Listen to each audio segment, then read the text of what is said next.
నిజానికి కర్ణుడి వ్యక్తిగత దోషం కన్నా కర్ణుని యొక్క సంఘదోషమే కర్ణుడిని పాడు చేసేసింది. దుర్యోధనుడితో కూడడమే.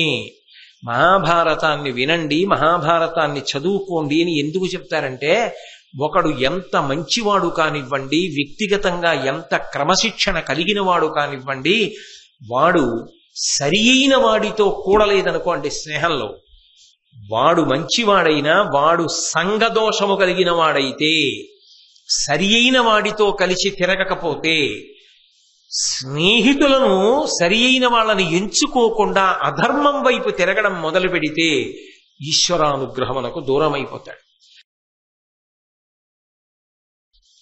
దేవేంద్రుడు కర్ణుని యొక్క కవచకుండలములను అర్థించి తీసుకెళ్లాలి అనేటటువంటి సంకల్పంతో బయలుదేరి వస్తున్నప్పుడు దానిని తెలుసుకున్నటువంటి సూర్యుడు ఆ వస్తున్నటువంటి ఇంద్రుడి కన్నా ముందుగానే బయలుదేరి కర్ణుడి దగ్గరికి వచ్చి ఆయనకి హితవాక్కులు పలుకుతున్నటువంటి సందర్భం దగ్గర మొన్న పూర్తి చేసి ఉన్నాను. సూర్య భగవానుడు చెప్పవలసినటువంటి మంచి మాటలన్నీ చెప్పిన తరువాత కర్ణుడు జవాబిస్తూ తన యొక్క ప్రతిజ్ఞలను గురించి చెప్పి, నేను మాట తప్పలేను, ఎవరైనా వచ్చి ఫలానాది కావాలి అని నన్ను యాచన చేస్తే వాళ్ళకి ఇవ్వకుండా ఉండడం మర్యాద కాదు, అసత్యమునకు నేను భయపడతాను, ఇటువంటి దానం చేస్తానన్నది నా ప్రతిజ్ఞ కనుక నేను సూర్యోపాసన చేసేటటువంటి సమయం లోపల, అది పూర్తయ్యే లోపల వచ్చినటువంటి బ్రాహ్మణుల యొక్క కోరిక తీర్చకుండా ఉండలేను కనుక అలా ఇంద్రుడే వచ్చినా అడిగినది నా సహజ కవచ కుండలములే అయినా వాటిని నేను ఇచ్చేస్తాను అని చెప్పడం జరిగింది. దానితో పాటుగా అసలు మనిషికి కీర్తి ఎంత అవసరమో, ప్రయత్నపూర్వకంగా మనిషి కీర్తిని సంపాదించుకునేటటువంటి ప్రయత్నం అవిశ్రాంతంగా ఎలా చెయ్యవలసి ఉంటుందో, దాని చేత మనుష్య జన్మ ఎలా సార్థక్యం పొందుతుందో కర్ణుడు సూర్య భగవానుడితో ప్రస్తావన చేసిన తరువాత జవాబు చెప్తూ సూర్యుడు ఒక మాట అంటాడు. నిజమే కర్ణ, మనిషి కీర్తిని సంపాదించవలసిందే, కానీ ఆ కీర్తిని ఎలా సంపాదించాలి అంటే అందరూ సంతోషంగా ఉండేటటువంటి విధానంలో కీర్తిని సంపాదించాలి. ఒక వ్యక్తి కీర్తిని సముపార్జిస్తున్నప్పుడు ఆయన భార్య కూడా ఆ ప్రక్రియ యందు సంతోషాన్ని పొందాలి, ఆయన బిడ్డలు సంతోషం పొందాలి, ఆయన బంధువులు, ఆయన స్నేహితులు, ఆయన చుట్టూ ఉన్నవారు కూడా సంతోషం పొందాలి. తన భార్య, తన బిడ్డలు, తన బంధువులు, తన స్నేహితులు చిట్ట చివరికి తానే సర్వనాశనం అయిపోయి కీర్తిని పొందితే దాని వలన ఏమిటి ప్రయోజనం? అలా ఎవరైనా కీర్తిని పొందే ప్రయత్నం చేస్తారా? పైగా ఇప్పుడు నిన్ను అడిగేటటువంటి దానం కేవలముగా ఏదో లేక ఒకడు వచ్చి ఉన్నవాడి దగ్గర పుచ్చుకుంటున్నది కాదు, పైగా పుచ్చుకునేవాడికి ఉపయోగపడుతుందన్న నమ్మకం కూడా లేదు. ఈయన సహజ కవచ కుండలములను కోసి వచ్చిన వాడికి ఇస్తే ఆయన ఏం చేసుకుంటాడు వాటిని? అవి ఆయన తొడుక్కోవడం కుదరదు. కాబట్టి ఇటువంటి దానాన్ని నువ్వు ఇవ్వడం చేత నేను మాట తప్పను అనేటటువంటి కేవలము సత్యప్రతిష్ఠ, ఆ సత్యమునందు నేను నిలబడతాను, ప్రతిజ్ఞ మీరను అన్న ఒకే ఒక్క పట్టుదలతో నువ్వు దానం చేస్తే చిట్ట చివరికి అవధ్యుడమైనటువంటి నీవు వధ్యుడవైపోతావు, అంటే యుద్ధమునందు మరణిస్తావు. అలా యుద్ధమునందు మరణిస్తే శరీరం పడిపోతుంది.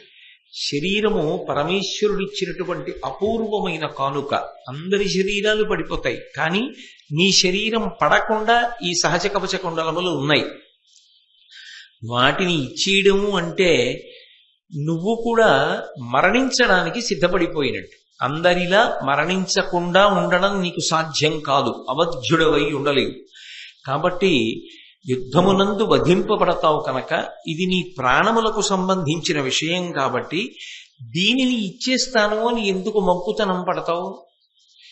అలా ఇచ్చి తన శరీరాన్ని తాను ఎవడైనా పడగొట్టుకుంటాడా? నీ శరీరం పడిపోతే అది కేవలము నీ వరకు మాత్రమే పరిమితమా? అప్పుడు నీ భార్య ఏడవదా? నీ బిడ్డలు ఏడవరా? నీ బంధువులు, నీ స్నేహితులు, నిన్ను నమ్ముకున్న వాళ్ళు ఏడవరా? అప్పుడు తాన తన ప్రాణం పోయినా సరే ఆయన ఆడిన మాట తప్పకుండా సహజ కవచ కుండలములను ఇచ్చేశాడు అనేటటువంటి కీర్తి నువ్వు పొందినా ఆ కీర్తి ఎలా ఉంటుంది అంటే శవానికి అలంకారం చేయడంలా ఉంటుంది. బ్రతికున్నవాడికి అలంకారం చేస్తే అందం తప్ప శవానికి ఎన్ని పెట్టి అలంకారం చేస్తే మాత్రం అది శోభస్కరంగా ఉంటుంది. దాని వలన ఎవరికి అలంకారం చేశారో ఆ వ్యక్తి అందము ద్విగుణీకృతం అవడానికి కానీ లేదా కనీసము ఆ అందము పెరగడానికి కానీ అవకాశం ఉండదు కదా ప్రేతమునకు. కాబట్టి అది శవానికి అలంకారం చేసిన దానితో సమానం కదా. అన్నిటినీ మించి నీకొక మాట చెప్తాను విను. నాకు భక్త పరిరక్షణం అనేటటువంటిది దీక్ష. ఎందుకనంటే నేను ఒక దైవస్వరూపాన్ని కాబట్టి ఎవరు నన్ను నమ్మి ఉంటారో, ఎవరు నన్ను ఉపాసన చేశారో, ఎవరు నిరంతరము నా యొక్క అనుగ్రహమును అపేక్షించి పరమభక్తితో ప్రవర్తించారో అటువంటి వారిని కాపాడడం నాకు ధర్మం. అందుకని నీ దగ్గరికి పరిగెత్తుకుని వచ్చాను. అంతేకాదు ఇంకొక మాట కూడా స్పష్టంగా చెప్తాను కర్ణ, జాగ్రత్తగా విను. నువ్వు సహజ కవచ కుండలములను ఇచ్చియ్యగానే భారత యుద్ధంలో అర్జునుడి వలన పెను ప్రమాదము నీకు పొంచి ఉంటుంది. అర్జునుడు నిన్ను చంపేసే అవకాశం ఉంటుంది. అప్పుడు అర్జునుడి చేతిలో నీ శరీరం పడిపోతుంది. అదే కవచకుండలములను నువ్వు ఉంచుకున్నట్లయితే అర్జునుడి చేతిలో మరణించవు. కాబట్టి ఇంత గొప్ప అవకాశాన్ని నీ అంత నువ్వుగా చారవిడుచుకోవడం ప్రమాదం కదా. ఆపదని కొని తెచ్చుకోవడం, ఎవరైనా ఆపదని తప్పుకోవడానికి ప్రయత్నిస్తారు, నువ్వు ఆపదని కొని తెచ్చుకుంటున్నావు. ఇది చెయ్యకూడని ప్రయత్నం కదా.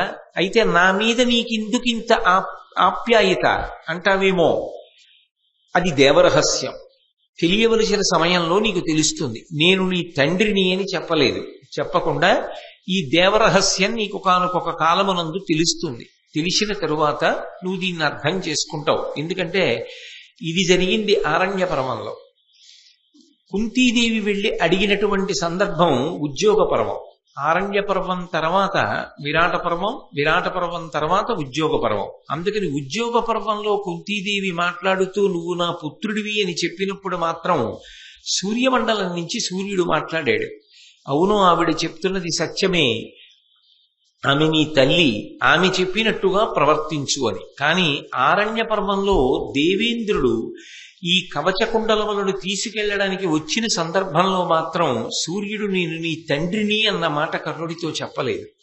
ఇది దేవరహస్యము అన్న మాట మాత్రమే చెప్పాడు. కానీ ఈ రహస్యమేమి అన్నది ఒకనాడు నీకు విదితమవుతుంది. కానీ ఇప్పటికి నేను చెప్పిన మాట విను చాలు అంటే కర్ణుడు అన్నాడు, నాకు అన్నిటికన్నా జీవితంలో భయం అసత్యం గురించి.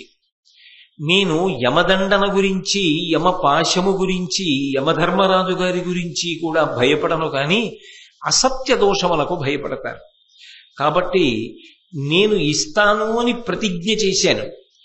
ఆ సమయమునందు వచ్చిన వాళ్ళకి అడిగిన వస్తువు ఇస్తాను, నా శక్తి వంచన లేకుండానని. రేపటి రోజున రావలసిన సమయంలో వచ్చి దేవేంద్రుడు అర్థిస్తే నేను ఇవ్వవలసిందే, లేకపోతే నాకు అసత్య దోషం వస్తుంది. నేను ఆ అసత్య దోషాన్ని తట్టుకోలేను. 2, మీరు చెప్పేదేమిటి? నేను కానీ ఈ సహజ కవచ కుండలములను ఇచ్చేస్తే నాకు ఆపద వస్తుంది, అర్జునుడి చేతిలో నాకు మరణం కలుగుతుందని మీరు భయపడుతున్నారు.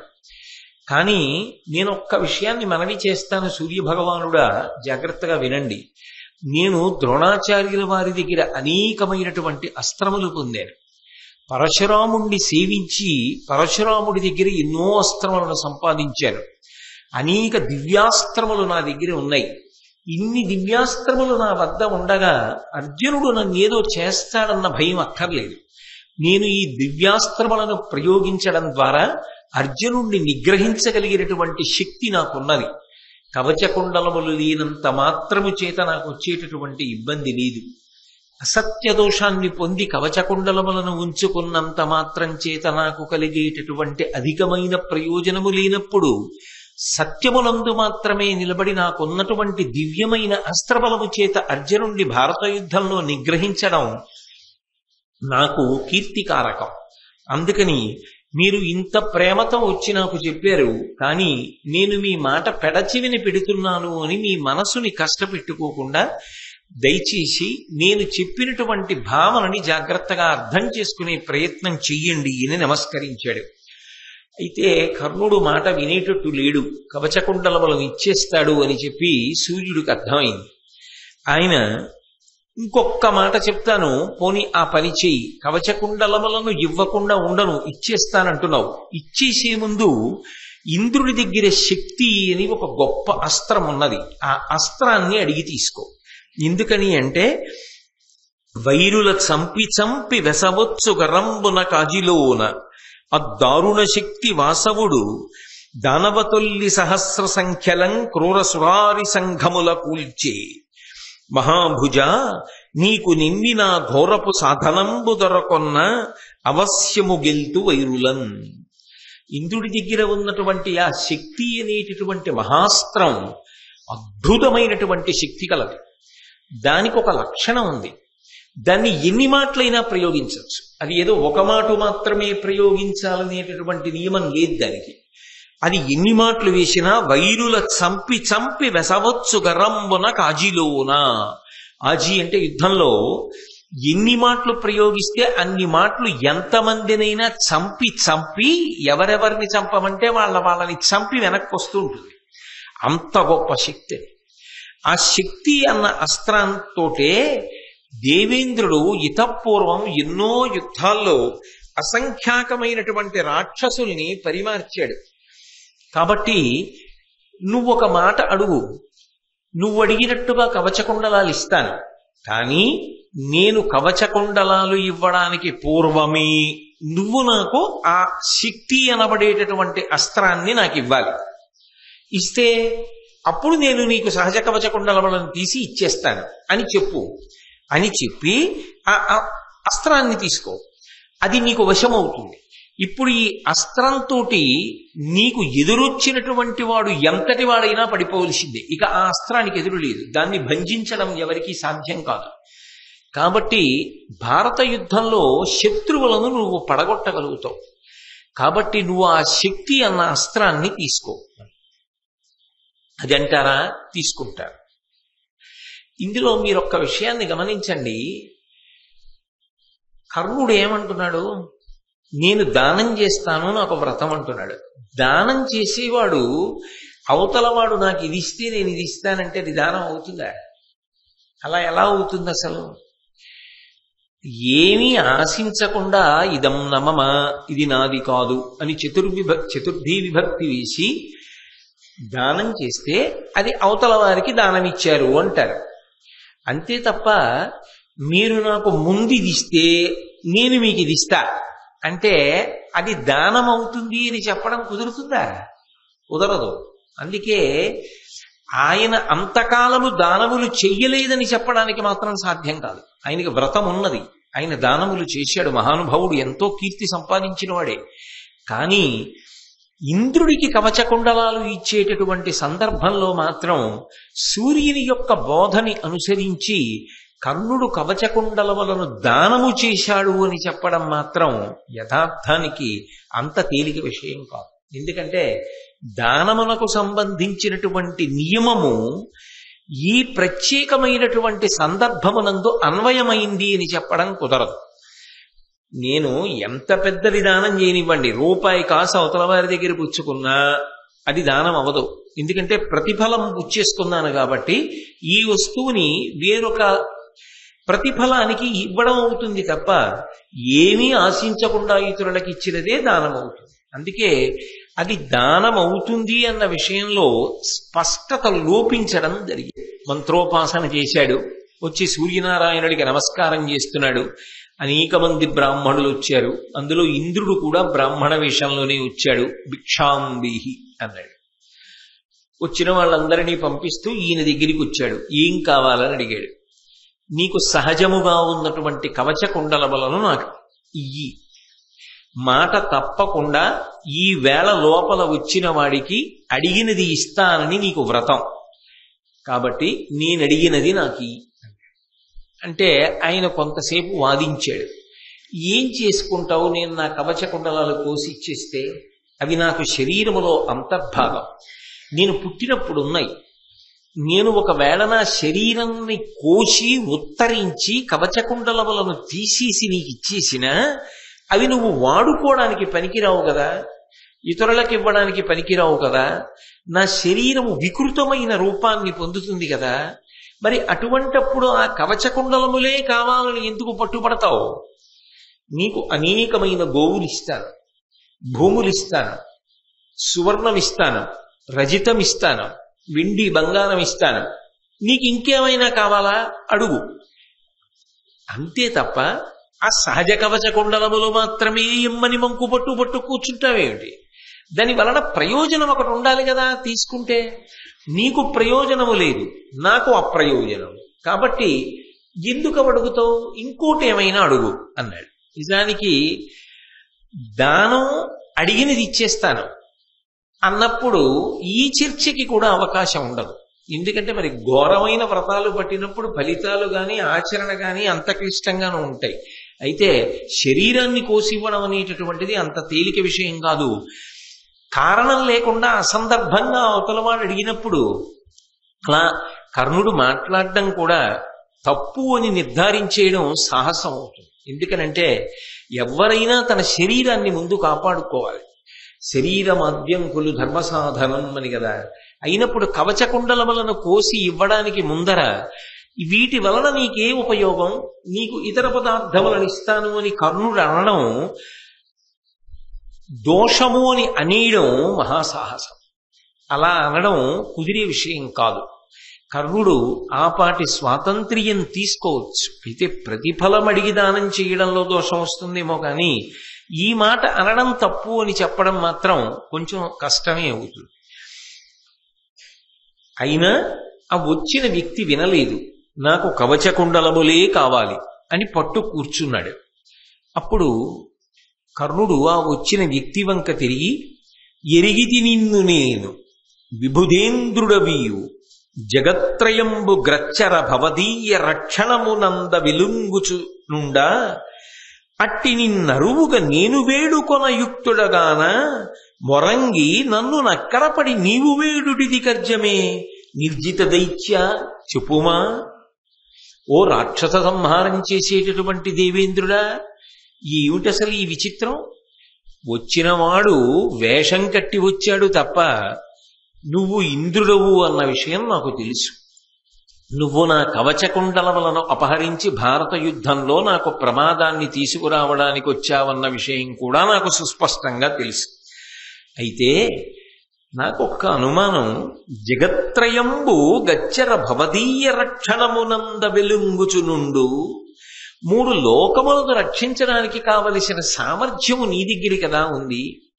మూడు లోకములను కాపాడేవాడివి నువ్వు కాబట్టి అట్టి నిన్నరువుగా నేను వేడుకొన యుక్తుడగాక నేను నీ దగ్గరికి రావాలి. అయ్యా నాకు ఇది ఇప్పించండి, నన్ను నేను రక్షించుకుంటానని నేను అడగాలి. కానీ ఇదేం విచిత్రం, నా దగ్గరికి నువ్వొచ్చి చెయ్యి చాపి భిక్షాందేహి అంటూ అర్థిస్తున్నావు. దేనికి నీకేం ఉపయోగపడుతుందని అడుగుతున్నావు. ఇది ఆశ్చర్యం కదా. ఇంద్రుడంతటి వాడి దగ్గరికి ఇతరులు పెడతారు, నిజానికి నేను కూడా రావాలి. నువ్వొచ్చి నా దగ్గర చెయ్యి చాపుతున్నావు ఏమిటి? భువినెందును దుర్జయుడైన నీకు ఎంతటి గొప్పవాడైనా సరే నీ దగ్గరికి రావలసిందే, వచ్చి నిన్ను అర్థించవలసిందే. కానీ ఇవాళ నువ్వు నన్ను అర్థిస్తున్నావు. మొరంగి నన్ను అక్కరపడి నీవు వేడుటిది కర్జమే నిర్జిత దైత్య చెప్పుమా.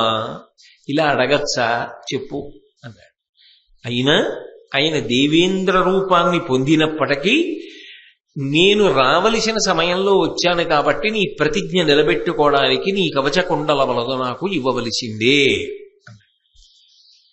కర్ణుడు అన్నాడు, తప్పకుండా నువ్వు కోరినట్టు కవచకుండలములను తీసి ఇచ్చేస్తాను. కానీ అవి తొడుక్కున్నవి కావు, శరీరమునందు సహజంగా ఉన్నాయి. కాబట్టి ఇప్పుడు అవి ఇవ్వాలి అంటే కత్తి పెట్టి నా శరీరాన్ని కోసేసుకోవాలి. నేను కోసేసి ఉత్తరించేయాలి. అలా ఉత్తరించేస్తే పైన ఉన్నటువంటి చర్మం అంతా తెగిపోతుంది కదా. తెగిపోయి లోపల ఉన్న నెత్తురు మాంసము పైకొస్తాయి కదా, నా శరీరం అంతా చాలా వికృతముగా అయిపోతుంది కదా, అప్పుడు చూడడానికి అందరూ భయపడతారు కదా. కవచకుండలములను తీసుకుని నా శరీరం అలా ఛిద్రమైపోతే నువ్వు కూడా దాన్ని ఎలా అడగగలవు? ఇంద్రుడు అన్నాడు, నీకు ఆ భయం లేదు. బాలసూర్యుడి కాంతి ఎలా ఉంటుందో అటువంటి బంగారు రంగుతో నీ శరీరం వెంటనే మూసుకుపోతుంది. నువ్వు తీసిచ్చినట్టు ఎవరికి తెలియదు. అలా నీ శరీరము మళ్ళీ ఏ ఇబ్బంది లేకుండా చక్కటి వర్చస్సుతో వెలుగొందుతుంది. కాబట్టి నాకు కవచకుండలములను ఇచ్చేసేయి అన్నాడు.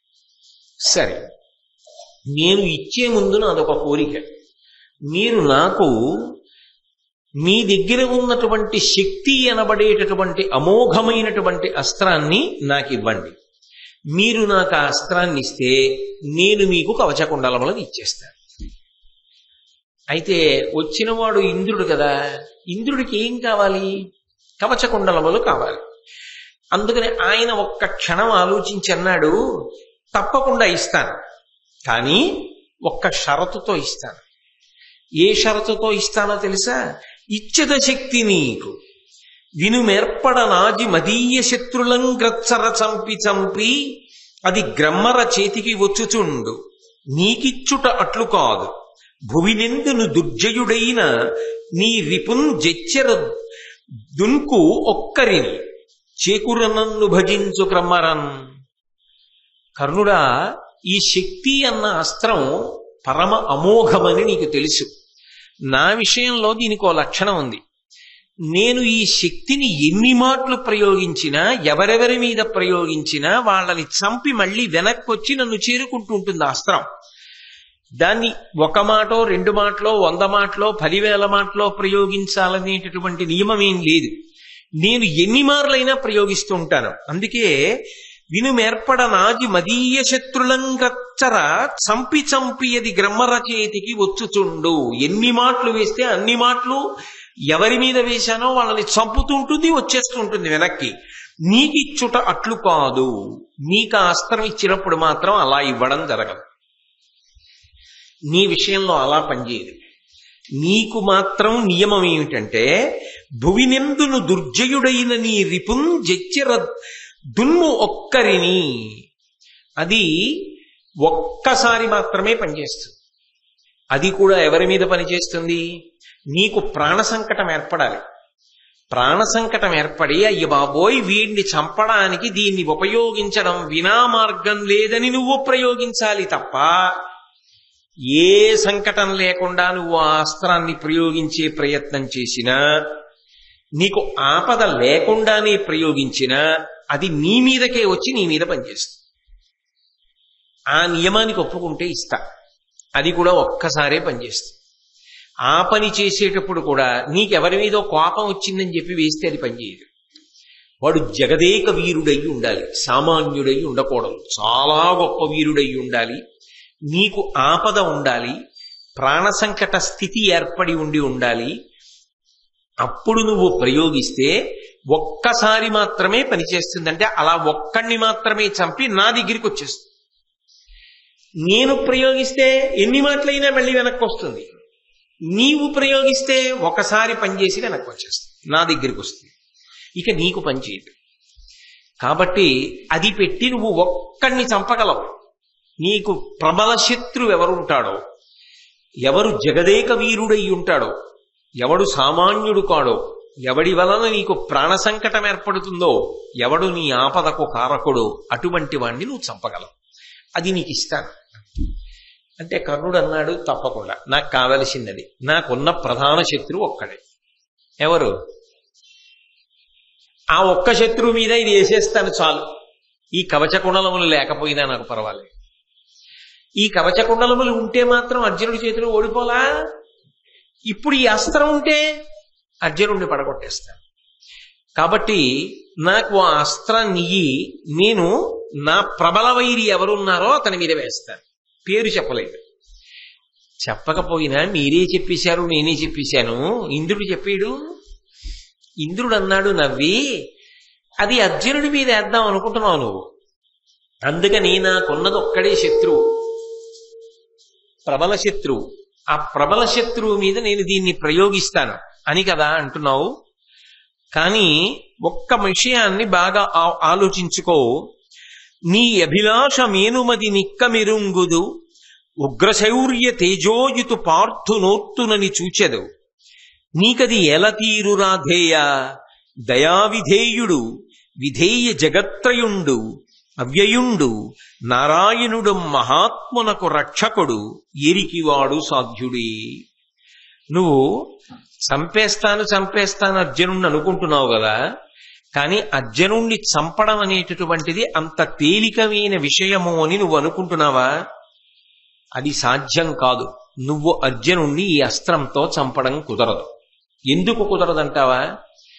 నువ్వు ఒక్కణ్ణి చంపగలిగిన గొప్ప అస్త్రాన్ని నీ దగ్గర పెట్టుకున్నా అది అర్జునుడి మీద వేద్దామని నువ్వు అనుకుంటే ఆ అర్జునుణ్ణి రక్షించేటటువంటి వాడు దయావిధేయుడు, విధేయ జగత్రయుడు, అవ్యయుడు, అన్ని లోకములను తన శాసనమునందు ఉంచుకోగలిగినటువంటి వాడు, భక్తుల పాలిట కల్పవృక్షం లాంటి వాడు, సాక్షాత్ శ్రీమన్నారాయణుడు శ్రీకృష్ణ పరమాత్మయ్యి అర్జునుణ్ణి కాపు కాస్తున్నాడు. ఆయన కాపాడుతుండగా నీ దగ్గర ఈ అస్త్రం ఉంటే మాత్రం నువ్వు వేస్తే అర్జునుణ్ణి చంపడానికి పనికొస్తుందని ఎలా అనుకుంటున్నావు? అందుకే మర్చిపోయాడు. ఏ ఒక్కరోజు శక్తిని కర్ణుడి మీద ప్రయోగిద్దామన్న విషయం జ్ఞాపకమే రాలేదు. ప్రతిరోజు రాత్రి చెప్తుండేవారు. చెప్పాడుగా ఇతపూర్వం శ్రీకృష్ణ పరమాత్మ యొక్క వృత్తాంతం చదివికున్నప్పుడు మీరు విన్నారు. అందులో ధృతరాష్ట్రుడు అడిగినప్పుడు సంజయుడు చెప్పాడు, మేమందరం రాత్రి చెప్పేవాళ్ళం, మేము అనుకునేవాళ్ళం, పొద్దున్న కూడా గుర్తు చేద్దాం అనుకునేవాళ్ళం. తీరా అందరం యుద్ధానికి వెళ్ళిన తర్వాత మేము మర్చిపోయేవాళ్ళం, కర్ణుడు మర్చిపోయేవాడు. దానివల్ల అర్జునుడి మీద దాన్ని ప్రయోగించనే లేదు. 10 రోజులు భీష్మాచార్యుల వారు సర్వసైన్యాధిపత్యంలో ఉన్నంత కాలం అసలు కర్ణుడు యుద్ధానికే రాలేదు. తర్వాత ద్రోణాచార్యుల వారు ఆ సర్వసైన్యాధిపత్యంలో ఉండగా కర్ణుడు యుద్ధం చేసినా దాన్ని అర్జునుడి మీద కానీ లేదా ఆయనకి అర్జునుడితో తుల్యుడైన వాడెవరు? కృష్ణ పరమాత్మ. ఆయన మీద గాని ఈ అస్త్రాన్ని ప్రయోగించలేదు, మరిచిపోయాడు. మరిచిపోవడానికి కారణం ఒక్కటే, అలా ప్రయోగిస్తే ప్రయోజనం ఎవరికి? దుర్యోధనుడికి. అధర్మం నిలబడుతుంది, అది జరగకూడదు.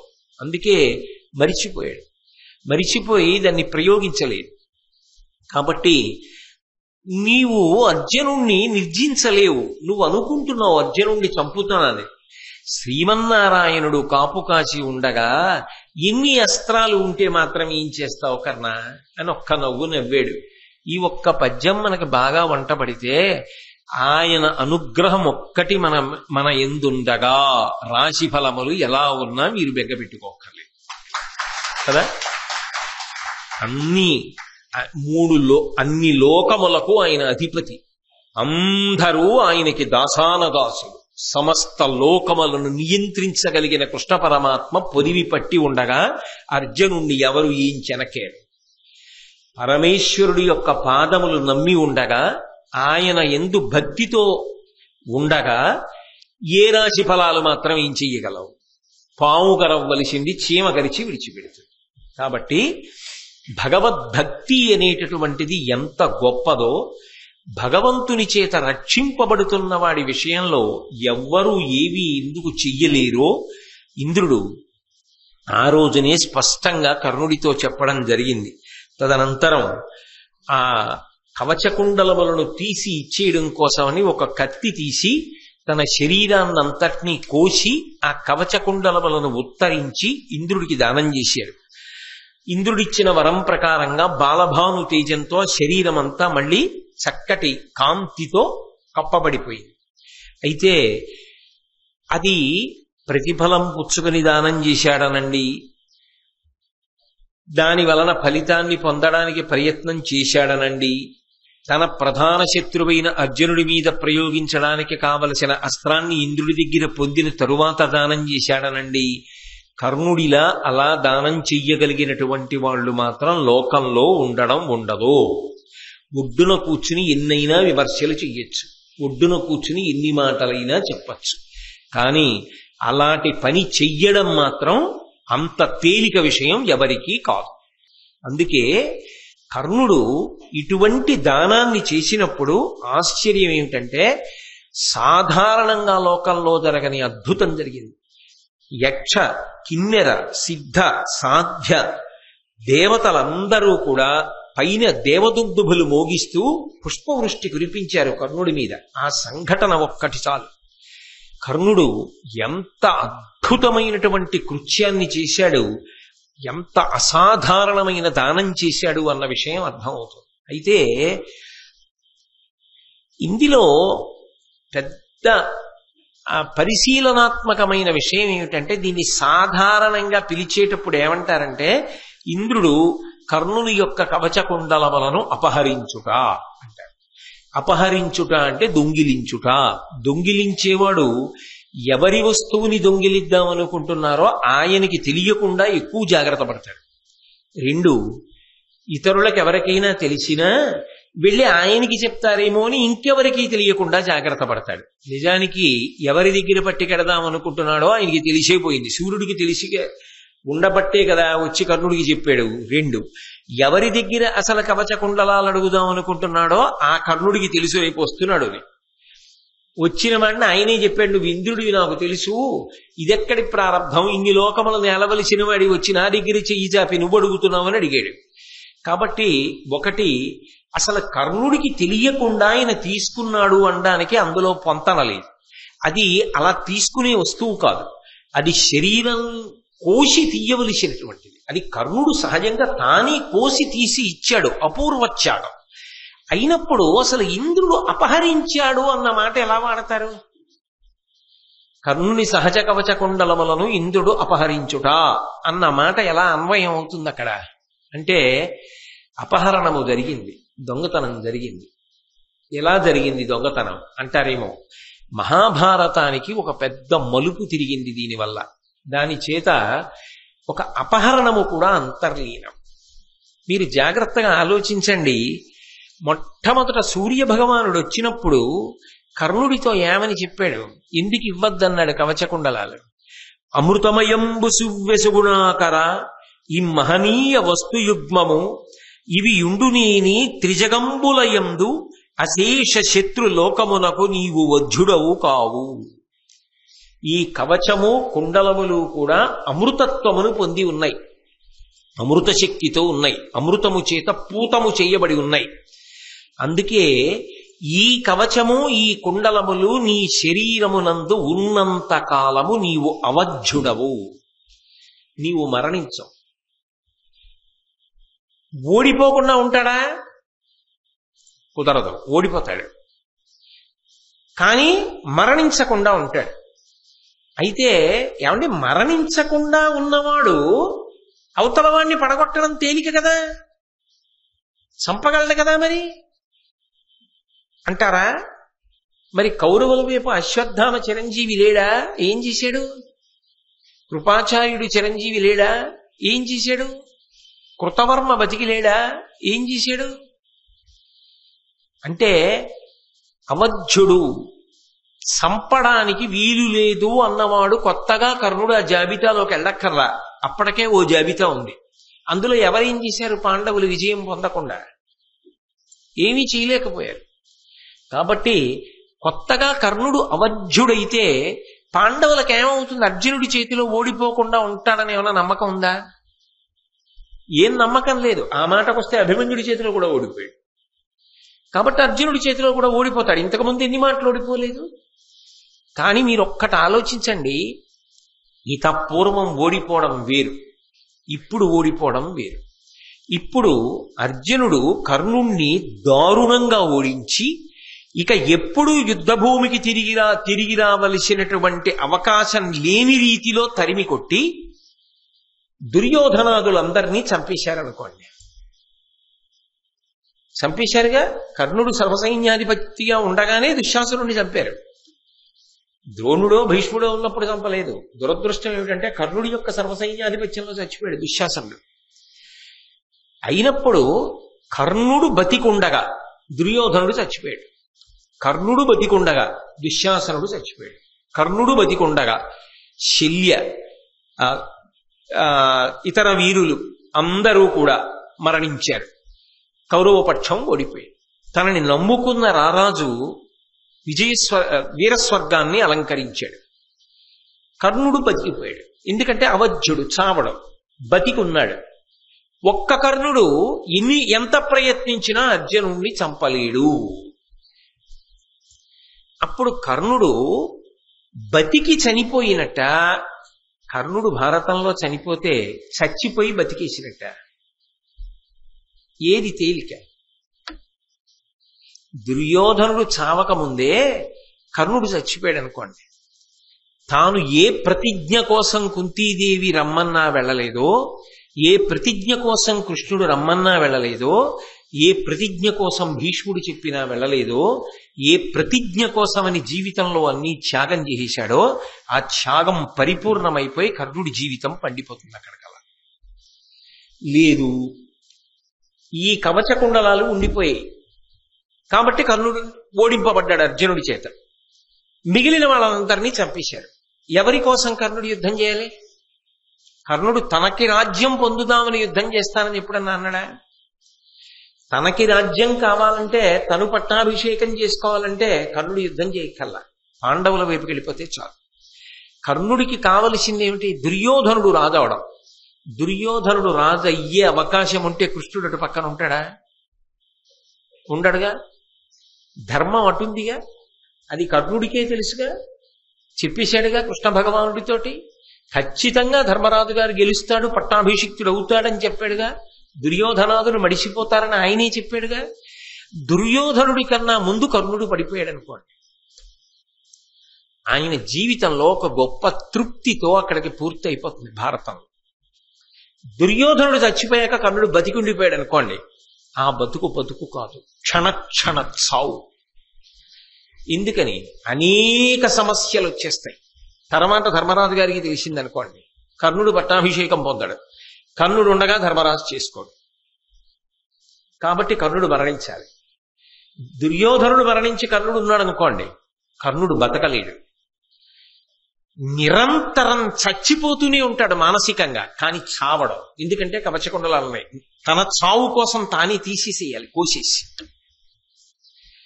అంతకన్నా నిజానికి అపహరించాడు ఇంద్రుడు. దేన్ని అపహరించాడు? కవచకుండలాల్ని కాదు, కర్ణుడికి రాబోయేటటువంటి విపత్కర పరిస్థితిని అపహరించాడు.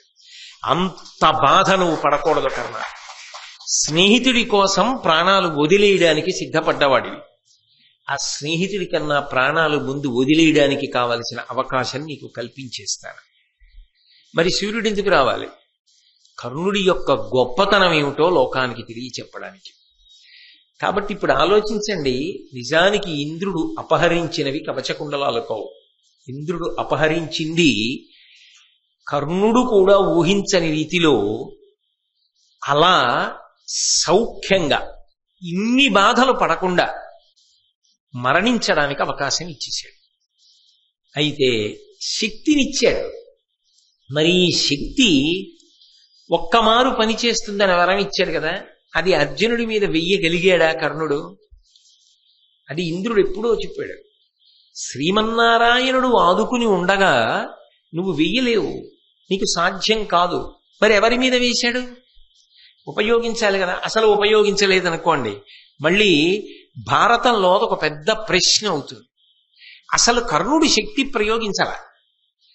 అసలు కర్ణుడి శక్తిని ప్రయోగించుంటుంటే భారతం ఎలా ఉండేది?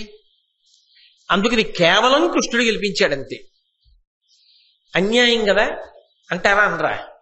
అందుకే యుద్ధంలో ఒక విపత్కర పరిస్థితి ఏర్పడింది. ద్రోణాచార్యుల వారు సర్వసైన్యాధిపత్యంలో ఉండగా ఒక రాత్రి యుద్ధం జరిగింది. ఆ రాత్రి యుద్ధంలో ఇవన్నీ దేవతల యొక్క వ్యూహమే కాబట్టి ఇంద్రుడు ఎందుకు చేశాడో కృష్ణుడికి తెలియకుండా ఉంటుందా? అందుకే యుద్ధం జరుగుతుండగా కృష్ణ పరమాత్మ అకస్మాత్తుగా ఘటోత్కచుడిని పిలిచి, నువ్వు విజృంభించు, రాత్రి యుద్ధం కాబట్టి అన్నాడు. ఆ ఘటోత్కచుడు విజృంభించాడు ఆ రోజున. ఆ విజృంభించడంలో అలంబసుణ్ణి, అలాయుధుణ్ణి, వీళ్ళందరినీ కూడా చంపేశాడు. కర్ణుడి యొక్క రథాన్నంతటినీ కూడా భగ్నం చేసేశాడు. భగ్నం చేసి ఒక భయంకరమైనటువంటి అస్త్రాన్ని కర్ణుడి మీద ప్రయోగిస్తున్నాడు. కర్ణుడు కూడా తెలుసుకున్నాడు, అయిపోయింది, నేను మరణిస్తున్నాను. ఘటోత్కచుడి చేతిలో ఆ రోజున కర్ణుడు మరణించడానికి సిద్ధంగా ఉన్నాడు. కౌరవ సైన్యాలన్నీ కూడా తుత్తునీయలైపోవడానికి సిద్ధంగా ఉన్నాయి. ఇంకింతకన్నా ఆపదే ఉంటుంది. అప్పుడు కూడా కర్ణుడు ప్రయోగించలేదు, అర్జునుడి కోసమే దాచాడు. ఆయన మాత్సర్యం అటువంటిది. సైన్యం చెప్పింది ఆ మాట. అసలు నువ్వుంటే కదా అర్జునుడి మీద వేయడానికి, మేముంటే కదా యుద్ధం జరగడానికి. మేము పోయి నువ్వు పోయాక శక్తి అర్జునుడి మీద ఎప్పుడు వేస్తావు? ముందు వీడిని చంపు, ఆ తర్వాత చూద్దాం. నీ దగ్గరికి మిగిలిన దివ్యాస్త్రాలు లేవా? వాటితో అర్జునుడిని పడకూడదు కానీ ముందు ఇది ఘటోత్కచుడి మీద వేసేయి అన్నారు. ప్రాణములను కాపాడుకోవడానికి తప్పనిసరి పరిస్థితులలో ఇంద్రుడిచ్చినటువంటి వరం అన్వయమవుతోంది కాబట్టి ఆపత్కాలము తనకు మరణ శంక ఏర్పడ్డాయి కాబట్టి ఎదురుగుండా ఉన్నటువంటి వాడు సామాన్యుడు కాడు, పరమ భయంకరమైన వీరుడు. ఒక్క బాణానికి 2 పిట్టలు. ఇటు కర్ణుడి దగ్గర శక్తి పోయింది, అటు ఘటోత్కచుడు పడిపోయాడు. నేను మీకు అనేక పర్యాయాలు భారతంలో ఘటోత్కచుడు శ్రీకృష్ణ పరమాత్మ చెప్పినప్పుడు చెప్పా, ఇవాళ అర్జున ఘటోత్కచుడు మన వైపు యుద్ధం చేశాడు కానీ అతను సహజముగా ధర్మమునకు వ్యతిరేకి. కాబట్టి ఇవాళ కాకపోతే రేపైనా ధర్మ వ్యతిరేకమైన పనులు చేస్తాడు. అప్పుడు ధర్మ సంస్థాపనార్థం వచ్చిన వాణ్ణి కాబట్టి నేను ఘటోత్కచుడిని చంపాలి. ఆ పరిస్థితి రాకుండా ఈ శక్తి ఆయుధాన్ని ఘటోత్కచుడి మీద ఆ కర్ణుడితో వేయించేసి ఇటు నిన్ను కాపాడుకున్నాను. శక్తి కర్ణుడి దగ్గర జారిపోయింది, ఘటోత్కచుడు పడిపోయాడు. అందుకు నృత్యం చేశారు రథం మీదని చెప్పాడు కృష్ణుడు. ఇది దేవతా వ్యూహము అన్న విషయం స్పష్టంగా అర్థమవుతోందా, అర్థం అవ్వట్లేదా? అర్థమైనప్పుడు ఒక రకంగా చెప్పాలి అంటే కర్ణుడి దగ్గర కవచకుండలాలు తీసేసుకోవడం వల్ల కర్ణుడికి ఒరిగిపోయినటువంటి బాధ నిజానికి ఏమీ లేదు. కవచకుండలాలు ఉన్నప్పుడు ఆయన అర్జునుణ్ణి ఓడించాడండి, కవచకుండలాలు లేక చచ్చిపోయాడండి అన్నాడు అనుకోండి. అరే రే ఇంద్రుడు ఎంత పని చేశాడు రా అన్నాడు. కవచకుండలాలు తీసేసుకుంటే అర్జునుడు కొత్తగా గెలిచాడా? ఉంటే ఓడిపోయాడా? ఉన్నా గెలిచాడుగా. కానీ మీరు కర్ణుడి వైపు నుంచి ఆలోచించండి. ఇందాక చెప్పానే, భారత యుద్ధంలో కర్ణుడు మిగిలిపోయి మిగిలిన వాళ్ళందరూ చచ్చిపోయారు అనుకోండి, అప్పుడు పెద్ద బరువు అయిపోతాడు అందరికీ బరువే. కుంతి మాత్రం తట్టుకోగలరా? కృష్ణుడు తట్టుకోగలరా? పాండవులు తట్టుకోగలరా? తానెవరో తెలిసిపోతుంది కదా. ఏం చేస్తాడు ఒక్కడు ఉండి? తనని నమ్ముకుని ఇంతకాలం పెంచి పెద్ద చేసి ఇంత స్థానం ఇచ్చాడని వాపోయాడు కదా దుర్యోధనుడు. తొడలు విరిగి పడిపోయి, కర్ణ నిన్ను నమ్ముకుని వచ్చాను యుద్ధానికి, నువ్వు బ్రతికున్నావు, నేను వెళ్ళిపోతున్నాను కర్ణ అని ఒక్క మాట అన్నాడు అనుకోండి, వెంటనే చచ్చిపోవాలని కర్ణుడికి కూడా అనిపిస్తుందా, అనిపించదా? కానీ ఆ కవచకుండలములు ఉన్న కారణం చేత మరణించాడు. అప్పుడు ఆయన బ్రతికున్న ఆయనకి ఎంత బాధ. అందుకే వెళ్ళిపోవడంలోనే ఆయనకి హాయి ఉంది, సుఖం ఉంది. అందుకే వెళ్ళిపోవడానికి మార్గాన్ని సుగమం చేశాడు ఇంద్రుడు. ఏ అంశలో వచ్చిన వాళ్ళు ఆ అంశలో ప్రయోజనం అయిపోయిన తర్వాత వెళ్ళిపోవాలి. ఇంత మంచివాడు, ఆయన ఎందు చాలా సుగుణములు ఉన్నాయి. ఉన్నప్పుడు ఆయన అంత బాధపడవలసిన అవసరాన్ని కల్పించుకోవడం. నిజంగా చెప్పాలంటే కర్ణుడు పరమనీచుడు సహజంగా కూడా అనుకోండి. కవచకుండలాలు తీసుకోకుండా ఉంటే చాలు. కవచకుండలాలు తీసుకోలేదనుకోండి, కర్ణుడి బాధ నేను ఈ మాటలు చెప్పక్కర్లేదు, మీరు ఊహించండి. కర్ణుడి మీద నిజంగా అభిమానం, కర్ణుడికి ఉన్నటువంటి మంచితనాన్ని ఆలోచించినప్పుడు మీరైనా నేనైనా ఏమంటాం? దుర్యోధనుడు వెళ్ళిపోకముందు కర్ణుడు వెళ్ళిపోతేనే ఆయన ఒక తృప్తితో వెళ్ళిపోతాడండి అంటాం. నేను చెయ్యగలిగినంత చేసి మిత్రమా వెళ్ళిపోతున్నానంటాడు. దుర్యోధనుడు వెళ్ళిపోయాక వెళ్ళవలసి వస్తే, దుర్యోధనుడు వెళ్ళిపోయాక కవచకుండలాలు తీసుకుంటే ఏమిటి ఉపయోగం? ఆయనకి శారీరకమైన మరణం కన్నా ఆయన పొందిన మానసికమైన బడబాగ్ని పెద్దది. అందుకే నిజానికి ఇంద్రుడు ఉపకారం చేశాడు, ఆయన కీర్తిని లోకానికి చాటాడు. కర్ణుడి కథ కర్ణుడి వరకు దుఃఖాంతం కాకుండా సుఖాంతం అయ్యేటట్టుగా చూశాడు. దానివల్ల కర్ణుడు పడిపోవడానికి అవకాశం వచ్చింది, మరణించడానికి అవకాశం వచ్చింది. ఏది ఎలా అన్వయం చేసి చెప్పినప్పటికీ అపహరణం అన్న మాట దేనిని ఉద్దేశించి చెప్పినది అంటే ఆయనకున్నటువంటి రక్షణ తీసి ఆయన మృత్యువునందు ఒదిగిపోయి సంతోషపడడానికి కావలసినటువంటి అనుగ్రహాన్ని ఇచ్చాడు. నిజానికి కర్ణుడు పొందవలసిన దుఃఖాన్ని తీసేశాడు. ఆపదామపహర్తారం దాతారం సర్వసంపదాం లోకాభిరామం శ్రీరామం భూయో భూయో నమామ్యహం అంటామే, అలా పనిచేశాడు ఇంద్రుడు కూడా ఇక్కడ. కాబట్టి అక్కడ ఇది కర్ణుడికి మేలే, అందుకని అపహరణం అన్న మాట వాడవలసి వచ్చింది అన్న విషయాన్ని చాలా జాగ్రత్తగా పరిశీలించినప్పుడు మనకి అర్థమవుతుంది. అందుకని ఆ విధంగా కవచకుండలాల్ని మహానుభావుడు పోగొట్టుకున్నాడు. దానితో పాటుగా శక్తి అస్త్రాన్ని పట్టుకెళ్లి ఘటోత్కచుడి మీద వేశాడు. దేవతలు ఇచ్చినది దేనికి పనికొచ్చిందంటే దేవకార్యానికే పనికొచ్చింది. ఇవాళ పాండవుల పక్షాన పనిచేసినా రేపు జయం వచ్చిన తరువాత మళ్ళీ అధర్మం వైపు పనిచేసేటటువంటి ఘటోత్కచ మరణానికి పనికొచ్చింది ఆ శక్తి. దేవేంద్రుడు వేసినా ఎలాంటి వాళ్ళ మీద వేస్తాడు? ధర్మ వ్యతిరేకుల మీద వేస్తాడు. ఇప్పుడు కర్ణుడు వేసిన ఎవరి మీద వేశాడు? ఒక రకంగా చెప్పాలి అంటే తర్వాత ధర్మ విరోధానికి పనికొచ్చేవాడి మీద వేశాడు. అంటే నిజానికి ఇప్పుడు కర్ణుడు ఎవరి పని చేసి పెట్టాడు? కృష్ణుడి పని చేసి పెట్టాడు. కృష్ణుడి చేతి పనిముట్టయ్యాడు. అయిన కారణానికి కృష్ణుడికి కూడా తెలిసి చేసినా తెలియక చేసినా పరాత్పరుడు ప్రీతి వహిస్తాడు. కథంచిదుపకారేణ కృతేనైకేన తుష్యతి నస్మరత్యపకారాణం శతమప్యాత్మవత్తయ అంటారు రామాయణంలో. తెలిసి కాని తెలియక కాని ఒక్క పని చేసినా పరమాత్మ సంతోషిస్తాడు. ఆవు దూడ గుళ్ళో దూరిందని దూడని పట్టుకోవడానికి గుళ్ళోకి వెళితే దూడ గుడి చుట్టూ తిరిగి బయటికి పరిగెత్తితే వీడు గుడి చుట్టూ తిరిగి బయటికి పరిగెడితే దూడను పట్టుకోవడానికి పరిగెత్తినా వీడి ఖాతాలో మాత్రం ప్రదక్షిణ ఫలితం వేసినట్టు. భగవంతుడికి తెలిసి ఉపకారం చేసినా తెలియక ఉపకారం చేసినా భగవద్ అనుగ్రహం మాత్రం ప్రసరిస్తుంది. ఇలా ఉపయోగపడాలి కర్ణుడు. అందుకని నిజానికి కర్ణుడు భగవత్ సంబంధమైన కార్యమును నెరవేర్చాడు. పాండవుల వైపు ఉండి ఏం చెయ్యాలో అది నిజానికి పాండవులు కూడా చెయ్యలేరు, ఎందుకంటే కొడుకు అవుతాడు ఘటోత్కచుడు. కానీ పాండవుల వైపు ఉండి కృష్ణుడికి చెయ్యలేని మేలు శత్రుపక్షంలో ఉండి కృష్ణుడికి చేశాడు కర్ణుడు. అది కర్ణుడి జీవితంలో ఒక పెద్ద మెరుపు. తెలిసి చేశాడా తెలియక చేశాడా వదిలేయండి, అంతిమంగా ఫలితం మాత్రం అంతే. అందుకే అదొక మహాద్భుతమైన ఘట్టం. ఏది ఏమైనప్పటికీ చరిత్రలో అసలు సహజ కవచ కుండలములతో పుట్టిన మహావీరుడు లేడు. సహజ కవచ కుండలములతో పుట్టినప్పటికీ ఎవరో అడిగారని నేను వ్రతభంగం చెయ్యను అని చెప్పి కత్తితో కోసి తీసి ఇచ్చినవాడు లేడు. అటువంటి అద్భుతమైన కీర్తి మహాభారతం మొత్తం మీద పొందిన మహానుభావుడు కర్ణుడు ఒక్కడే. ఆ విధంగా కర్ణుడు కవచకుండలములను పోగొట్టుకోవడం అనేటటువంటిది జరిగింది. తరువాత ఒకానొక సమయమునందు కర్ణుడు దివ్యాస్త్రములను అనేక సంపాదించాలనేటటువంటి గొప్ప తాపత్రయాన్ని పొందుతూ ఉండేవాడు.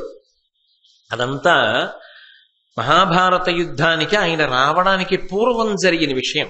ఎందుకనంటే అసలు మహాభారత యుద్ధం ఎప్పుడో వస్తుంది చూడండి. సంవత్సరాంతంలో ఎప్పుడో పరీక్షలు వస్తాయి. కానీ సంవత్సరాంతంలో వచ్చే పరీక్ష సంవత్సరాంతంలో చదువుతారా, మొదటి నుంచి చదువుతారా? మొదటి నుంచి చదువుతారు. అలాగే కర్ణుడు కూడా చాలా జాగ్రత్త పడ్డాడు. ఖచ్చితంగా యుద్ధం జరిగి తీరుతుంది. అందుకే కదా కౌరవ పాండవుల మధ్య ఎన్నడూ పొత్తు కుదరకుండా ప్రయత్నం చేశాడు. అలా చేసి దేవకార్యాన్ని చేసిన వాళ్లలో నిజానికి కర్ణుడు ఒకడు. దేవకార్యం వాళ్ళిద్దరి మధ్య నిజానికి పొత్తు కుదిరితే ధర్మ సంస్థాపన ఎలా నడుస్తుంది? నడవదు. దేవతల యొక్క అంశలో వచ్చినప్పటికీ సూర్యుని యొక్క అనుగ్రహాన్ని పొందినవాడై వచ్చినప్పటికీ కూడా దేవకార్య సాధన యందు పనిముట్టయ్యాడు కౌరవుల వైపు ఉండి. దాని విచిత్రం. అటువంటి వాడు అర్జునుడి మీద నేను యుద్ధం చెయ్యాల్సి వస్తుంది. ఆ యుద్ధం ఉందే, అందులో నేను ఓడిపోవడానికి వీల్లేదు, ఖచ్చితంగా గెలిచి తీరవలసిందే. అందుకే భీముణ్ణి దృష్టిలో పెట్టుకుని దుర్యోధనుడు నిరంతర సాధన చేశాడు.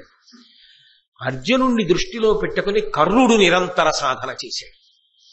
ఇంత సాధన చేసినా ఆయన యొక్క సాధనలో ఏ లోపం లేకపోయినా, ఆయన ఎంత కష్టపడ్డా, నిజానికి ఆయన ఉత్తమ ఫలితాన్ని పొందడానికి ఎంత శ్రమ పడాలో అంత శ్రమని పొందినా చిట్ట చివరికి వచ్చేటప్పటికి మాత్రం ఆ పొందవలసిన ఫలితం ఆయన చెయ్యి జారిపోతుంది. అది కర్ణుడి జీవితంలో ఉన్నటువంటి గొప్ప దురదృష్టం. అలాగే ఒకప్పుడు ద్రోణాచార్యుల వారు ఏకాంతంలో ఉన్నప్పుడు ఆయన దగ్గరికి వెళ్ళాడు. వెళ్ళి ద్రోణాచార్యుల వారిని అభ్యర్థించాడు. అయ్యా, మీరు నాకు బ్రహ్మాస్త్రాన్ని ఉపదేశం చెయ్యండి అని అడిగాడు. మీకు శిష్యులందరూ సమానమే కదా, నాకు బ్రహ్మాస్త్రం నేర్చుకోవాలి అని చాలా పట్టుదల ఉంది. దానికి తగినటువంటి కృషి ఉన్నవాడను, సాధనాబలం ఉన్నవాడను. కాబట్టి నాకు ఆ బ్రహ్మాస్త్రాన్ని ఉపదేశం చేయండి అని అడిగాడు. అస్త్రములు ఉపదేశం చేస్తే పనిచేస్తాయి తప్ప మామూలుగా పనిచేయవు. శస్త్రము అంటే చేతిలో పట్టుకున్న బల్లెం, కత్తి యువతలవాడి యొక్క శారీరక బలాన్ని బట్టి పనిచేస్తాయి. అస్త్రము మంత్రమును అభిమంత్రిస్తే శక్తిని పొందుతుంది. బ్రహ్మాస్త్రము జగత్ప్రళయమును సృష్టించగలిగినటువంటి అస్త్రం. బ్రహ్మాస్త్రం ఎరిగిన వాడు అంటే ఒక గౌరవం యుద్ధంలో. అటువంటి బ్రహ్మాస్త్రాన్ని నాకు ఉపదేశం చెయ్యండి అని చెప్పి వెళ్ళాడు. ఎందుకని అంటే, నాకు కూడా అర్జునుడితో సమానుణ్ణి కావాలని ఉన్నది అని ద్రోణుడితో చెప్పాడు. ఎక్కడా కాపక్ష్యం లేదు, ఉన్న మాట ఉన్నట్టు చెప్పాడు. నాకు అర్జునుడితో సమానుణ్ణి కావాలని ఉంది. కానీ ఒకటి గుర్తుపెట్టుకోండి, అర్జునుడితో సమానుడైతే ఎవరితో యుద్ధం చేస్తాడు? అర్జునుడితోనే యుద్ధం చేస్తాడు. అర్జునుడు గెలిస్తే ఎవరు గెలిచినట్టు? ధర్మం గెలిచినట్టు. అర్జునుడు ఓడిపోతే ధర్మం ఓడిపోయినట్టు. ఎలా చెప్తారు? కృష్ణుడు అర్జునుడి వైపు ఉన్నాడు కనుక. భగవంతుడు కృష్ణుడి వెనక, అర్జునుడి వెనక ఉన్నాడు. పైగా వాళ్ళిద్దరూ నరనారాయణులు. వాళ్ళ అవతార ప్రయోజనమే ధర్మ సంస్థాపనం. అంటే ద్రోణుడు కర్ణుడి వంక తిరిగి అన్నాడు, వ్రత సమన్విత భూసురవర్యుడుండే, నిరుపమాన తప పుణ్య నృపతియుండే, కాని అన్యులు బ్రహ్మాస్త్రదానమునకు పాత్రములుగారు, నీకు నీ బాడి కాదు. కర్ణ, బ్రహ్మాస్త్రాన్ని నేను ఇద్దరికే ఇస్తాను. ఒకటి, అనేకమైనటువంటి వ్రత నియమములను పాటించేటటువంటి బ్రాహ్మణుడికి ఇస్తాను. రెండు, పోల్చడానికి వీలు లేనటువంటి అపారమైనటువంటి తపస్సు వలన కలిగినటువంటి పుణ్యమును పొందినటువంటి మహారాజుకి ఇస్తాను. ఇంకెవ్వరికి ఇవ్వను. కాబట్టి నీకు ఇవ్వడం సాధ్యం కాదు, నీకు ఇవ్వను. మహానుభావుడు కర్ణుడు నిజానికి ఏమనలేదు, వాదన చేయలేదు, గురువుగారిని ధిక్కరించలేదు. అంత తాపత్రయం ఉంది. కర్ణుడి జీవితంలో వచ్చినటువంటి పెద్ద ఇబ్బంది అదే. ఆయన నిజానికి గొప్ప పరిశ్రమ చేయగలిగిన వాడు. ఆయన అర్హుడు పొందడానికి. ఆయన కుంతీదేవి కొడుకు, ధర్మం రీత్యా పాండురాజు గారి పెద్ద కొడుకు. పోను అది కూడా పక్కన పెట్టేసేయండి. అది కూడా పక్కన పెట్టినా ఒక విద్య నేర్చుకోవాలనేటటువంటి విషయంలో తిరుగులేనిటువంటి కాంక్ష ఉన్నవాడు. నిజంగా అంత పట్టుదలతోటి నేర్చుకోగలిగినటువంటి కృషి, సాధనాబలం కలిగినవాడు. అయినా ఏదో ఒక ప్రతిబంధకం. అసలు ఆయన చదువుకుందాం అనుకుంటే, ఆయన చదువుకుందాం అనుకున్న దానికి, నీకు చదువు చెప్పను అని చెప్పడానికి చెప్పిన కారణానికి పొంతన అంత బాగా కుదరనప్పుడు ఆయన గురువుని ధిక్కరించలేకపోయాడు. కానీ వేరు మార్గాన్ని వెతుక్కోవలసి వచ్చింది. ఏదో ఒక మార్గాన్ని అనుసరించాలి. మీరు చూడండి, ఏదో ఒక చాలా వేగంతో అగ్నితో కూడుకున్నటువంటి ఒక వాయువు భూమిని బద్దల కొట్టుకుని పైకి రావడానికి ప్రయత్నించింది అనుకోండి. మీరేదో గబగబా 4 రాళ్ళో ఏవో అడ్డెట్టారనుకోండి, అక్కడ ఆగుతుందేమో. అది ముందుకెళ్ళి ఏం చేస్తుంది? ఇంకొక చోట నుంచి భూమిని బద్దల కొట్టుకుని పైకి వస్తుంది. లేదు, ఒక నది గొప్ప ప్రవాహంతో ఉంది, దాని ఉత్సాహం అటువంటిది, దాని శక్తి అటువంటిది. మీరు ఒక చోట అది ఊళ్ళోకి రాకుండా, అమ్మ బాబోయ్ అంత పెద్ద వరద వస్తోందని 4 రాళ్ళు అవి ఇవి తీసుకొచ్చి అడ్డేశారు. అది ఊరుకుంటుందా? దాని వేగం అటువంటిది, దాని శక్తి అటువంటిది. అది ఇక్కడ కాకపోతే ఆ ముందుకెళ్లి పల్లప ప్రాంతాన్ని తీసుకుని ముంచెత్తుతుంది. ఎందుకని అంటే అది ప్రవాహానికి ఉన్న లక్షణం, ఆ ఉత్సాహానికి ఉన్న లక్షణం, ఆ తేజస్సుకున్న లక్షణం. ఆయన సామాన్యుడు కాడు, అపారమైన శౌర్యమూర్తి, పరాక్రమవంతుడు. నిజానికి ఇటువంటి వాడు సక్రమమైన అవకాశం పొందలేకపోయాడు అంటే ప్రధానమైనటువంటి దోషం ఎక్కడి నుంచి వచ్చింది అంటే, కన్యాగర్భము అన్న పేరు పెట్టి తల్లి చెప్పలేదు, తండ్రి చెప్పలేదు. దాని వలన పాపం ఆయన నేర్చుకోవడానికి అవకాశం లేకుండా పోయింది. పైగా ఆయన తాపత్రయాన్ని గమనించిన వాడు లేడు. ఏదో కారణం చెప్పి ఆయనకి పాఠం చెప్పలేదు, ఆయనకి బ్రహ్మాస్త్రం ఇవ్వలేదు. కానీ నేర్చుకుందామన్న తాపత్రయం పూలేదు. నేను ఇందాక చెప్పానే, నది ఎక్కడో అక్కడ పల్లప ప్రాంతం వైపుకి వెళ్ళవలసింది, ఇక్కడ ఆపితే ఇంకో చోట ఎడుతుంది. అంత ప్రవాహాన్ని మీరు ఎలా ఆపగలరు? ఆయనకున్న ఉత్సాహం, ఆయన శక్తి అటువంటివి. అందుకే ఆలోచన చేశాడు, ఇంకెవరు ఇవ్వగలరు బ్రహ్మాస్త్రం అని ఆలోచించాడు. ఆ రోజులలో మహేంద్రగిరిలో పరశురాముడు ఉన్నాడు.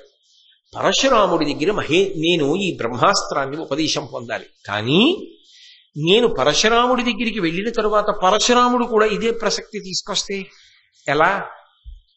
అందుకే నిజంగా చెప్పాలి అంటే మీరు యథార్థంగా ఆలోచించండి.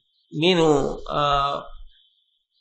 ఉన్న మాట ఉన్నట్టుగా పరిశీలనం చెయ్యాలి అంటే, ఆయన దాని ద్వారా ఒక పదవిని పొందడానికో, తన స్వార్థంతో ఏదో ఒక ప్రయోజనాన్ని పొందడానికో, తన కొరకు కాదు ప్రయోజనం, తాను నేర్చుకోవాలి. అది సహజముగా ఆయనలో ఉన్నటువంటి పెద్ద కాంక్ష.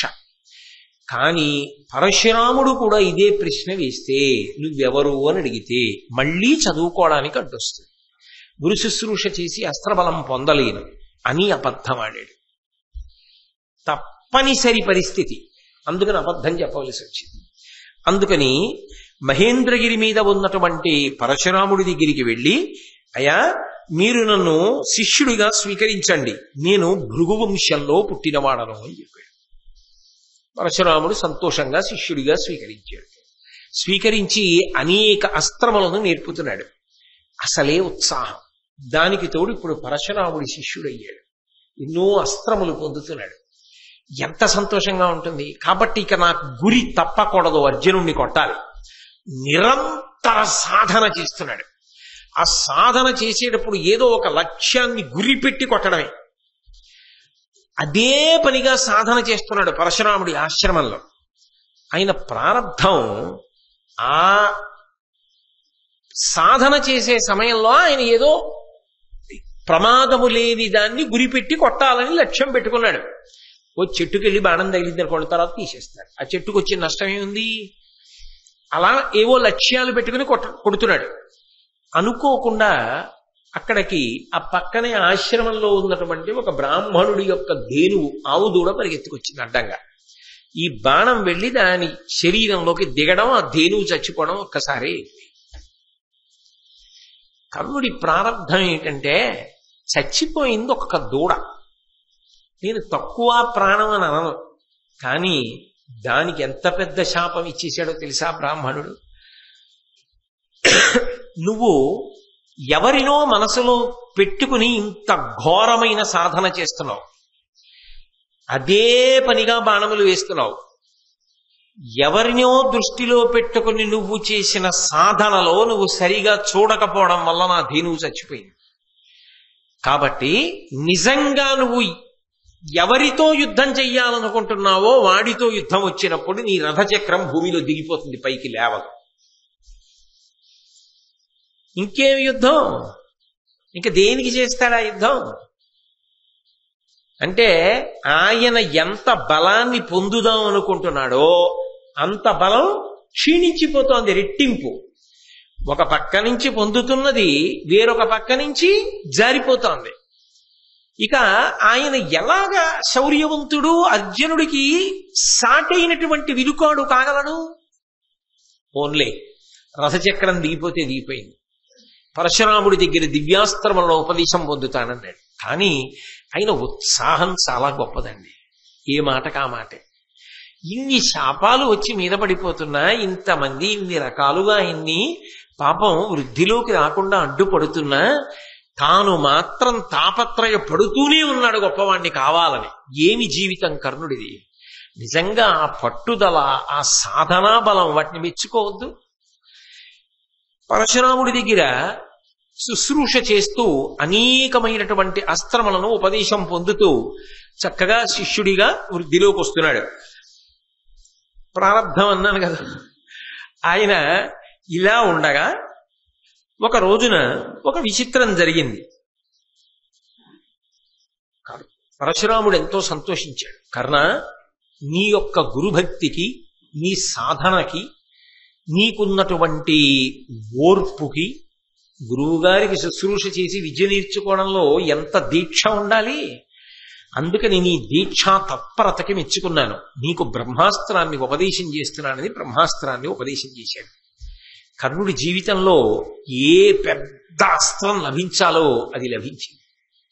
అమ్మయ్యా, ఇప్పుడు అర్జునుడికి ఏ పెద్ద అస్త్రం తెలుసో నాకు కూడా అస్త్రం తెలుసు. కాబట్టి నిజంగా భారత యుద్ధం జరిగినా ఇప్పుడు అర్జునుడు నన్నేం చేయలేడు. నేను కూడా అర్జునుడి పట్ల అంత మొనగాడిగానే నిలబడగలను అని ఎంతో సంతోషాన్ని పొందాడు. వెళ్ళిపోతే ఏమయ్యేదో కృతజ్ఞత చెప్పి. కానీ ఇన్ని ఇచ్చిన గురువు గారు కదా, కొన్నాళ్ళు ఆయన శుశ్రూష చేసి పెడదాం అనుకున్నాడు. అస్త్రం పొందగానే గురువుగారు కృతజ్ఞుడిని వెళ్ళొస్తానన్నాం ఎందుకులే అనుకున్నాడో ఏమో, పాపం ఆయన మంచితనం ఆ గురువు గారికి అలాగే శుశ్రూష చేస్తున్నాడు. కర్ణునుత్సంగమున మస్తకంబు చేర్చి గురుడు నిద్రింప వికృతాతి ఘోర రూప మళకమనియడునొక కీటకము అద్దినేంద్ర తనయు క్రీదొడ తొలిచే సత్వరముగాగా. ఆ పరశురాముడు గురువుగారు కదా, శిష్యవాత్సల్యం, కొడుకుతో సమానంగా చూస్తాడు. అసలు ఆయన కూడా నేను భృగువంశీయుణ్ణి అని చెప్పడానికి ఓ కారణం ఉంది. అబద్ధం చెప్పి గురువుగారి దగ్గర అస్త్ర విద్య పొందాను అన్న కళంకం నాకు ఉండకూడదు, నా మనసులో అది నన్ను తొలిచేయకుండా ఉండాలి అంటే జాగ్రత్త పడ్డాడు. నేను భృగువంశీయుడను అన్నాడు. భృగువంశం వాడే పరశురాముడు. కాబట్టి గురువు ఎవరు? గురువు తల్లి, గురువు తండ్రి, గురువు దైవం, గురువు అన్ని. అందుకే గురువు గారి దగ్గర శిష్యుడు కొడుకుతో సమానం. అనేక సందర్భాల్లో మీరు కావ్యాలు పురాణాలు చూస్తే నా కోడలనే అంటారు. సంప్రదాయంలో ఉపదేశం పొందినటువంటి శిష్యుడి భార్యని నా కోడలు అనే పిలుస్తాడు గురువు. తన కోడలుగానే చూస్తాడు మనసులో. ఎందుకని అంటే అంతే, ఆ అనుబంధం అంతే. అందుకే గురువుగారి శరీరం పడిపోయిన తరువాత కొడుకు ఎన్ని చేస్తాడో శిష్యుడికి కూడా అంత అధికారము ఉంటుంది. శిష్యుడు కొడుకుతో సమానం. కొడుకు ఏం చేస్తాడు? తను ఏదైనా మంచి వస్తువుని పొందాడనుకోండి, తాను పొంది సంతోషించడం కాదు, తన తండ్రి సంతోషంగా అవన్నీ చూసి ఆనందపడితే ఆనాడు కొడుకు సంతోషించాడనుకోండి, వాడు కొడుకు అండి. శిష్యుడు తనది గురువుదే అంటాడు. అంటే గురువుగారు పట్టుకుపోతారని కాదు, శిష్యుడు ఇవన్నీ మా గురువు గారివి, కొడుకు అన్నీ మా నాన్నగారివి అన్నట్లుగా భావనతో ఉంటాడు. అందుకే నేను భృగువంశీయుడను అని ఆయన ఎందుకు చెప్పాడంటే, పరశురాముడు నాకు గురువు అయితే ఎవరైనా నాకు తండ్రి, నాకు తల్లి, నాకు దైవం. ఆయన నాకు తండ్రి అయితే నేనేమవుతాను? ఆయనకి కొడుకునవుతాను. శిష్యుడు కొడుకుతో సమానం. కాబట్టి నేను భృగువంశానికి చెందిన వాడితోనే సమానం. కాబట్టి నాకు అబద్ధం చెప్పిన దోషము కలగకుండా ఉండడానికి కొంచెం జాగ్రత్త పడ్డాడు. జాగ్రత్త పడి భృగువంశీయుణ్ణి అన్నాడు. గురువుగారు అంత ప్రేమగానే చూశాడు. అందుకే బ్రహ్మాస్త్రం ఇచ్చాడు. కొడుకు తొడ మీద తండ్రి తలపెట్టుకు పడుకుంటాడు. ఎందుకని అంటే ఏమో శాస్త్రం అంటుంది, పుత్రగాత్ర పరిష్వంగము అని. ఆ తండ్రి కొడుకుని పట్టుకున్నప్పుడు, కొడుకుతో కలిసి ఉన్నప్పుడు అంత గొప్ప సంతృప్తిని పొందుతట, అంత ఆనందాన్ని పొందుతట. అందుకని ఆయన ఏం చేశాడంటే కొడుకు ఒళ్ళో తండ్రి ఎలా పడుకుంటాడో అలా పరశురాముడు పడుకుంటే ఆ కర్ణుడు కూర్చుని ఉంటే పరశురాముడు ఎక్కడి నుంచో వచ్చి కర్ణుడి ఒడిలో తొడ మీద తల పెట్టుకుని పడుకున్నాడు. ఇక్కడ వరకు మీరు ఆలోచించండి, పరశురాముడి మనస్సు యందు ఏమైనా కోపం ఉందా కర్ణుడి మీద? కర్ణుడి మనసులో పరశురాముడి మీద మోసగిద్దామన్న భావన ఏమైనా ఉందా? నిజంగా చెప్పాలంటే కర్ణుడు పరశురాముణ్ణి మోసగించి విద్య పొందుదామన్న భావన ఎప్పుడూ పొందలేదు. ఆయన కర్మ కొద్దీ చెప్పాడంతే. ఆయనకి తప్పనిసరి పరిస్థితి అయింది, ఆ రోజుల్లో అలాగే చెప్పవలసి వచ్చింది. ఆయన అలా చెప్పాడు, కానీ త్రికరణ శుద్ధిగా ఒక శిష్యుడిగానే సేవించాడు. కాబట్టే కర్ణుడి తొడ మీద పరశురాముడు తలపెట్టి పడుకున్నాడు. గురువుగారు నిద్రపోతుంటే గురువుగారిని జాగ్రత్తగా కాపాడుతూ ఆయన గాఢ నిద్రపోతుంటే ఆయనకి విసురుతూ ఆయన సంతోషంగా పడుకుంటే అమ్మయ్య గురువుగారు సేద తీరుతున్నారని ఎంత ఆనందపడిపోయాడు. ఎందుకని అంటే ఆ హృదయమున్న శిష్యుడికి తెలుస్తుంది ఆ గురువుతో ఉండే అనుబంధం. అది నోటి మాటలతో ఎలా తెలుస్తుంది? ఏదో మానస సంచరరి బ్రహ్మణి మానస సంచరరి అంటారే సదాశివ బ్రహ్మేంద్రులు. నేను ఒకసారి చూశా, కామకోటి పీఠంలో చంద్రశేఖరేంద్ర సరస్వతి మహాస్వామి వారి ఆరాధన ఉత్సవం జరుగుతోంది. అంటే వారు శరీరం విడిచిపెట్టిన రోజున చేస్తారు, వారు బ్రహ్మీభూతులైన రోజున. నేను ఆ రోజు పొద్దుటికి కంచి చేరి గబగబా స్నానం అవి చేసి గబగబా వెళ్ళాను. పాపం నేను వెళ్ళడం చూసి సంతోషించి జయేంద్ర సరస్వతి స్వామి వారు ఇలారా వచ్చి కూర్చోన్నారు. అంటే నేను వెళ్ళి ఆయన ఎదురుగుండా కూర్చున్నాను. సంగీత విద్వాంసులందరూ కూడా వచ్చి ఆ రోజున కచేరీలు చేస్తారు. వాళ్ళు ఏమి తాంబూలం అవి కూడా అడగరు, వచ్చి గురువు గారి మీద కీర్తనలు చేస్తారు. అది గురు సంబంధమైన కీర్తన కాబట్టి మానస సంచరరే బ్రహ్మణి మానస సంచరరే అంటూ ఆ మదసికి పించాల్ అనుకృత చెకురే అని ఆ కీర్తన పాడుతున్నారు. పాడుతున్నప్పుడు వింటున్నారు జయేంద్ర సరస్వతి స్వామి గారు. వారు పాపం పెద్దవారు అయ్యారు కదా, ఆ గురువు గారి గురించి వింటున్నారు. వింటూ ఉండడంలో కళ్ళమ్మట నీళ్లు ధారాపాతంగా కారిపోయి ముక్కులోంచి కూడా ఆయనకి నీళ్లు కారిపోయి నోట్లోకి వెళ్ళిపోతున్నాయి. ఆయన గమనించట్లేదు. ఆఖరణ అయిపోతోంది కీర్తన. అయిపోతుండగా ఆయన అలా ఎర్రగా అయిపోయి ఏడి చేస్తున్నారు ఆ గురువు గారిని తలుచుకుని. నాకు అస్సలు ఒంటి మీద తెలివి లేదు. నేను ఆ జయేంద్ర సరస్వతి స్వామి వారి వంక అలా చూస్తున్నాను. ఆయన చటుక్కుని నన్ను చూశారు. చూసి ఆయనకు అర్థమైంది, ఓ నేను ఏడుస్తున్నాను, నాకు ముక్కులోంచి కూడా నీళ్లు వచ్చేస్తున్నాయని.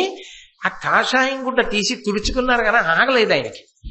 ఆగలేక ఏడుపు వచ్చేస్తుంటే ఇలా బృందావనం వంక చూపించి, వాళ్ళ గురువు గారి బృందావనం కదా, ఆ గురువు గారి బృందావనం చూపించి అని ఇలా కొట్టుకుని మా గురువు అని ఏడిచేశారు. అలాగా ఆనంద తన్మయత్వం. ఎర్ర జాపండులో అయిపోయారు మనిషి. ఆ రోజున ఊగిపోయారంతే. నేను హడిలిపోయాను, ఏమిటిరా అని. ఆ శిష్యుడికి గురుభక్తి ఉన్నవాడి పరిస్థితి అలా ఉంటుంది. మహానుభావుడు కర్ణుడు ఎంత ఆనందపడిపోయాడో. లేకపోతే అస్త్రం పుచ్చుకున్నవాడు వెళ్ళిపోవద్దండి. గురువు గారు నా తొడ మీద తలపెట్టి పడుకున్నారు. ఆయన మహానుభావుడు. లేచాడంటే ఉపాసనే, పడుకుంటే ఉపాసనే, నిద్రపోతూ కూడా మానస సంచరరే బ్రహ్మణి మానస సంచరరే. ఎప్పుడు మనసు రమిస్తూ ఉంటుంది బ్రహ్మంతో అని ఎంత ఆనందపడిపోయాడో ఆ పరశురాముణ్ణి చూసుకుని. విసురుతున్నాడు. ఎక్కడి నుంచి వచ్చిందో అలకమనియడునొక కీటము. అలకము దానికి ఓ పేరు, మళ్ళీ ఆ పురుక్కి దాని పేరు అలకము. అది ఈ కర్ణుడి యొక్క తొడ కిందకి చేరింది. ఈయన కూర్చున్నాడు, తొడ మీద పరశురాముడి యొక్క తల ఉంది. పురుగు తొడ కింద చేరింది, ఆ తొడని తొలిచేస్తోంది. ఏదో భగవాన్ రమణులు పాతాళ లింగం దగ్గర కూర్చుని తపస్సు చేస్తుంటే తేళ్లు జర్రులు ఆయన తొడలన్నీ కొరికేసి రక్తం తాగేసి మాంసం తినేసినట్లుగా కొరికేస్తోంది. నెత్తురు కారిపోయి వచ్చేస్తోంది. ఏమిటి ఇబ్బంది కదలడానికి కర్ణుడికి అంటే, తను కదిలితే తొడ కదులుతుంది, ఆ తొడ కింద పురుగుని పట్టుకోవడానికి తొడ పైకి ఎత్తాడు అనుకోండి, చెయ్యి కింద పెట్టి పురుగుని పట్టుకున్నాడు అనుకోండి, నలిపేస్తాడు. కర్ణుడా మాటలా. కానీ తొడ పైకెత్తాడు అనుకోండి, గురువు గారి మెడ పైకెత్తుతుంది, మెడ పైకి లేస్తుంది. ఆయనకి అసౌకర్యమై ఆయన లేచారనుకోండి, అబ్బా గురువు గారికి నిద్రాభంగం అవుతుందే, పడుకున్నారే గురువుగారు, ఆయనకి నిద్రాభంగం అవడమా, తట్టుకోలేకపోయాడు. ఎంత మృదు హృదయం అండి, ఎంత గొప్ప శిష్యుడండి కర్ణుడు. అలాంటి వాడు శాపాలు తినడం నిజంగా జీర్ణం అవదు. అందుకే మహాభారతంలో కర్ణుడే అనడానికి కారణం అదే. కర్ణుడు లేని భారతం లేదు అనడానికి కారణం, ఎక్కడ ఉంటాడు అటువంటి శిష్యుడు? తొడ కదపల, అది తొలుస్తోంది. నెత్తురు అలా కారిపోయి కారిపోయి కారిపోయి ఈయన ఇలా పడుకున్నాడు కదా, ఈయన కిందకు వచ్చింది నెత్తురు. ఆ పరశురాముడికి తడిగా తగిలింది.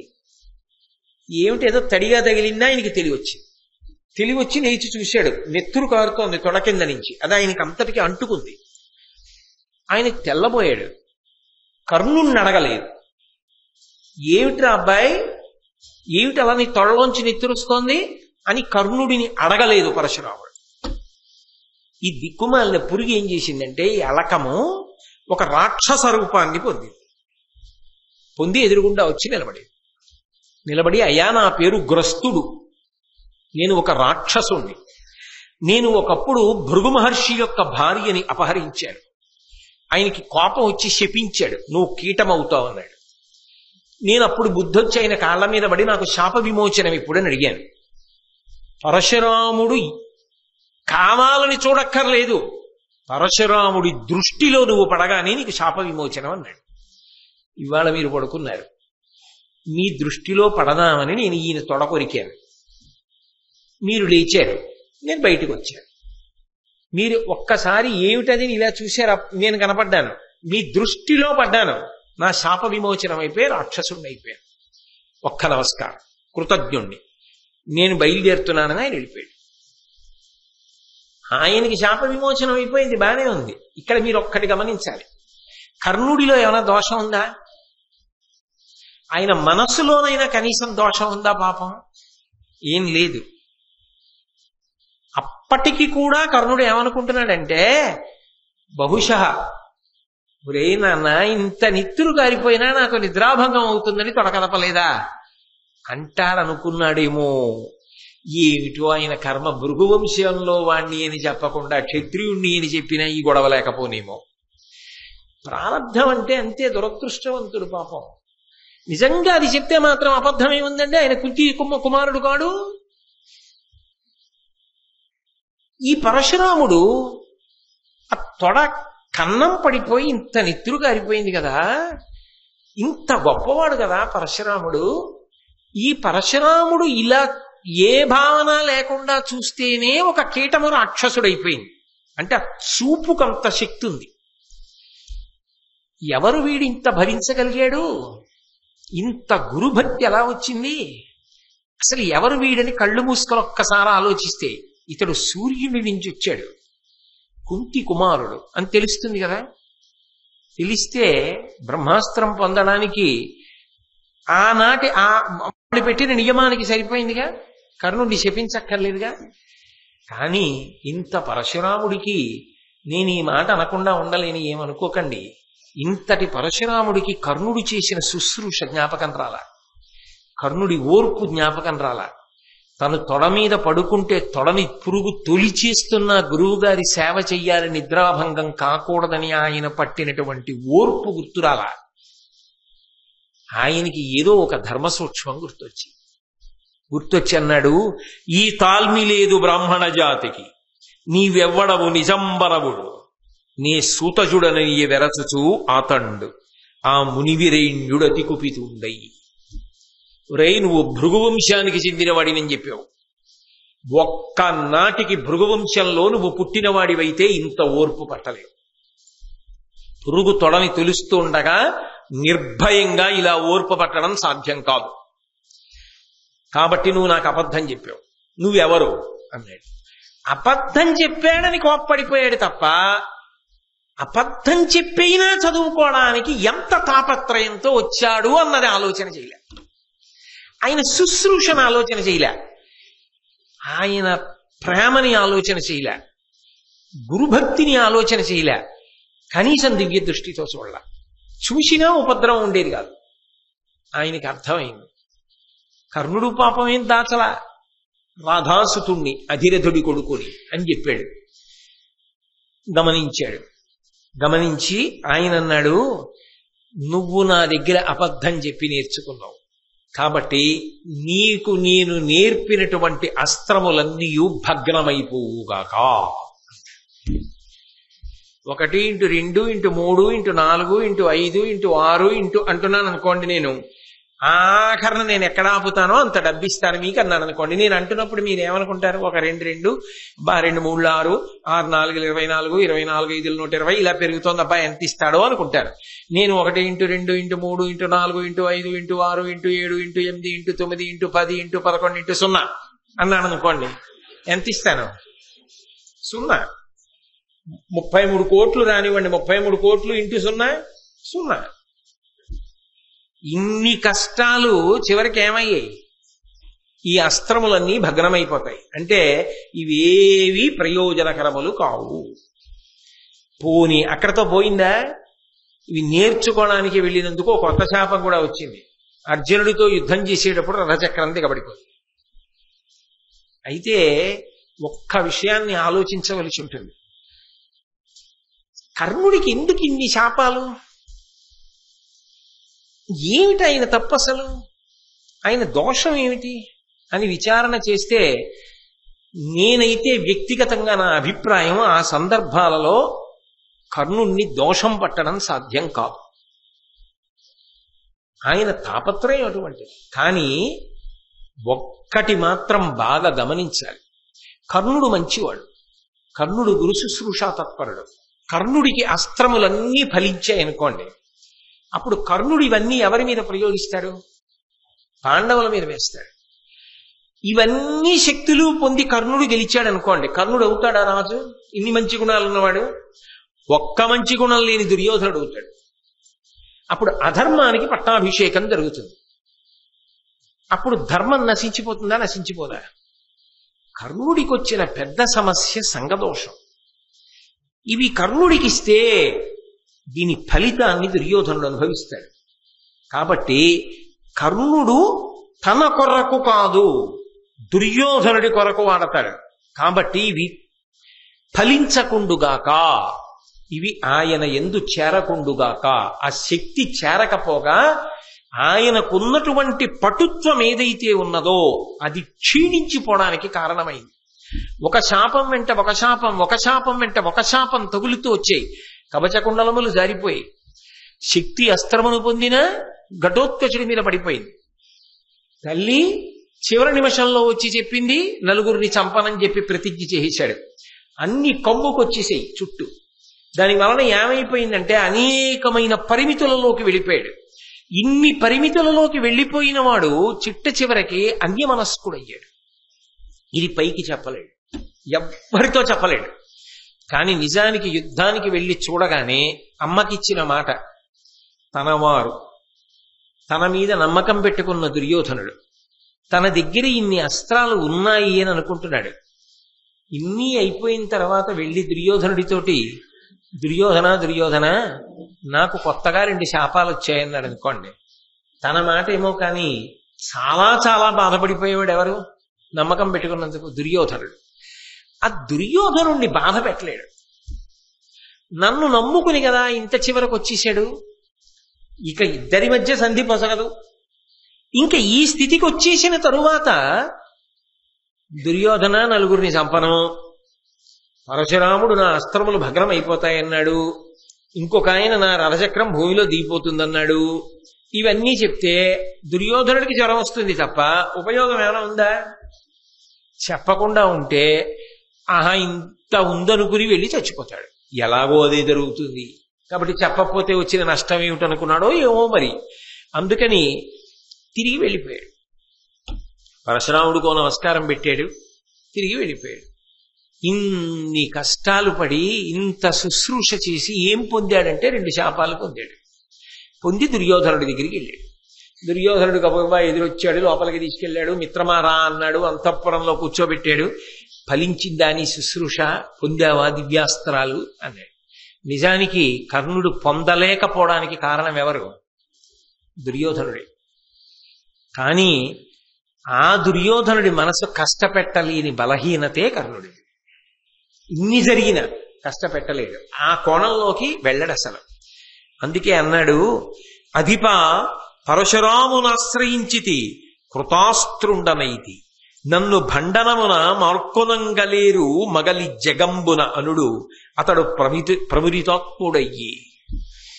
ఆ దుర్యోధనుడి దగ్గరికి వెళ్ళన్నాడు, అధిప, ఓ రాజా దుర్యోధన, నేను పరశురాముడి దగ్గరికి వెళ్ళి గొప్ప సాధన చేశాను, గొప్ప శుశ్రూష చేశాను.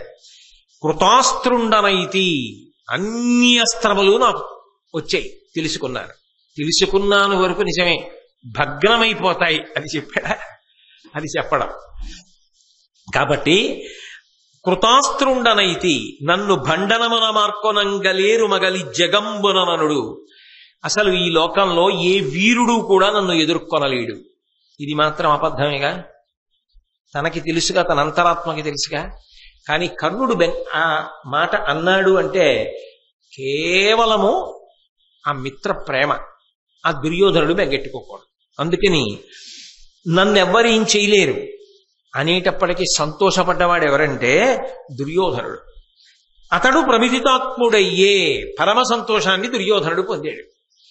పైకి నవ్వుతూ ఎంతో సంతోషంగా నిజంగా పొంది వచ్చిన వాడిలా కనపడుతున్నా 2 శాపములు నాకు వచ్చాయని లోపల తొర్రలో అగ్ని ఉన్న పచ్చని చెట్టులా కాలుతున్నవాడెవరు? కర్ణుడు. యుద్ధం ఎంత దగ్గరికి వస్తోందో కర్ణుడు అన్నిటినీ పోగొట్టుకుంటున్నాడు. నిజానికి కర్ణుడి వ్యక్తిగత దోషం కన్నా కర్ణుని యొక్క సంఘదోషమే కర్ణుడిని పాడు చేసేసింది. దుర్యోధనుడితో కూడడమే. మహాభారతాన్ని వినండి, మహాభారతాన్ని చదువుకోండి అని ఎందుకు చెప్తారంటే, ఒకడు ఎంత మంచివాడు కానివ్వండి, వ్యక్తిగతంగా ఎంత క్రమశిక్షణ కలిగిన వాడు కానివ్వండి, వాడు సరి అయిన వాడితో కూడలేదనుకోండి స్నేహంలో, వాడు మంచివాడైనా వాడు సంఘదోషము కలిగిన వాడైతే, సరి అయిన వాడితో కలిసి తిరగకపోతే, స్నేహితులను సరి అయిన వాళ్ళని ఎంచుకోకుండా అధర్మం వైపు తిరగడం మొదలు పెడితే ఈశ్వరానుగ్రహమునకు దూరమైపోతాడు. కలగవలసిన విభూతి కూడా కలగదు.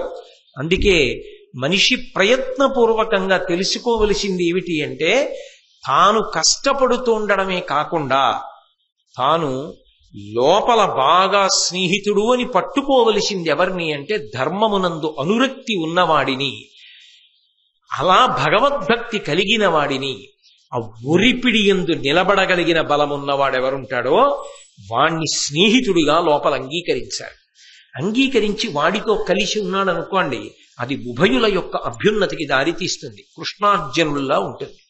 అది లేదనుకోండి, ఒకడెంత కష్టపడుతున్నా రెండవ వాడు అపాత్రుడు కనుక, అధర్మమునందు మగ్గిపోతున్నవాడు కనుక, వాడి పక్కన చేరిన కారణం చేత వీడి విభూతులు కూడా జారిపోతాయి. స్నేహమునందు ఎంత జాగ్రత్తగా ఉండాలి అన్నదానికి కర్ణ దుర్యోధనులే ప్రబల ఉదాహరణము. నేను తరచుగా అంటుంటాను, ఒక్క పువ్వుల దండలో ఒక చీమ ఉందనుకోండి, ఒక నల్ల చీమ, ఆ పువ్వుల దండ పట్టుకెళ్ళి పరమశివలింగానికి వేశారనుకోండి, అనుకోకుండా శివలింగం కూడా, ఆ శివలింగం మీద ఈ చీమ పాకే అవకాశాన్ని పొందుతుంది. నిజానికి అది వెళ్ళి శివలింగం మీద ఎక్కిందా, ఎక్కగలదా, ఎక్కలేదా, ఈ చర్చ అంతా అక్కర్లేదు. కానీ అది తిన్నగా శివలింగం మీదకి వెళ్ళిపోతుంది. ఎందుకు వెళ్ళిపోతుంది అంటే పూలదండను ఆశ్రయించింది కాబట్టి. అది పూలదండను ఆశ్రయించకుండా వేరొక వస్తువుని దేన్నో ఇదైందనుకోండి, కర్రని పట్టుకుందనుకోండి, ఆ చీమ ఆ కర్రని పట్టుకెళ్ళి ఇంకో దాన్ని దేన్నో కొట్టడానికి ఉపయోగిస్తే ముందు కింద పడి చచ్చిపోయేది ఏదంటే చీమే. దేన్ని పట్టుకుంది అన్నదాన్ని బట్టి అభ్యున్నతి ఉంటుంది. ఇనుమే ఉంది, అగ్నితో కలిసిందనుకోండి, వంగి ఇంటి కిటికీకి ఊచలవుతుంది. ఇనుము వంగింది కాబట్టే దేవాలయానికి అలా అద్భుతమైనటువంటి రక్షణ పరికరంగా మారింది. ఆ ఇనుమే నీటితో కూడిందనుకోండి, తుప్పు పట్టి ముక్కలై విరిగిపోతుంది, అవతల బారేస్తారు. చేత్తో ముట్టుకుంటే తెగుతుంది అని దూరంగా బారేస్తారు. నీటితో కలిసిన ఇనుము తుప్పు పట్టి నాశనమైంది. అగ్నితో కలిసిన ఇనుము 10 మందికి పనికొచ్చి శాశ్వతంగా అలా చాలా కాలం ఉంటావు. నువ్వు ఎవరితో కలుస్తావన్నది చాలా ప్రధానం. నువ్వు ఎవరితో కలుస్తావన్నది నీ అభ్యున్నతి మీద పరోక్షంగా ప్రభావాన్ని చూపిస్తుంది, ఈశ్వరానుగ్రహాన్ని ప్రసరింపచేస్తుంది. అందుకే మనిషి స్నేహం విషయంలో పరమ జాగ్రత్త వహించాలి అన్న విషయం కర్ణుడి జీవితం ద్వారా కూడా మనకి అందుతుంది. లేకపోతే ఇంతమంది మహాత్ములు తెలుసుకోగలిగిన వాళ్ళు కూడా తెలుసుకోలేదు అంటే, తెలుసుకుని కర్ణుడు ఆదరణకు యోగ్యుడైన చివరికి ప్రయోజనము దుర్యోధనుడికి చెందుతుందేమో అన్న భయము చేతనే దేవతలు అవకాశం ఇవ్వలేదేమో అనిపిస్తుంది. కాబట్టి ఆ కృష్ణ పరమాత్మ అనుగ్రహము చేత మనందరం కూడా చక్కగా ధార్మిక నిష్టతో ధార్మికులైన వారితో కూడి, అందరూ ధార్మికులుగా ఉండాలని కోరుకుందాం. ధార్మికులతో కూడి అంటే కొంతమంది అధార్మికులుగా ఉండాలి అన్న అర్థం లేదు అందులో. అలా ఎందుకు? అందరూ ధార్మికులై ఈశ్వరుని యొక్క అనుగ్రహమునకు పాత్రులగుదురుగాక అని మనం భగవంతుడికి నమస్కారం చేద్దాం. మళ్ళీ రేపు సాయంకాలం 7 గంటలకు కలుసుకున్నప్పుడు మహాభారతము కర్ణుడు పరిశీలనం చేసే ప్రయత్నం చేద్దాం. మంగళాశాసన పరై మదాచార్య పురోగమై సర్వైశ్చ పూర్వైరాచార్యై సత్కృతాయాస్తు మంగళం. మంగళం కోసలేంద్రాయ మహనీయ గుణాత్మనే చక్రవర్తి తనూజాయ సర్వభౌమాయ మంగళం. ఉమాకాంతాయ కాంతాయ కామితార్థ ప్రదాయినే శ్రీగిరీశాయ దేవాయ మలినాథాయ మంగళం.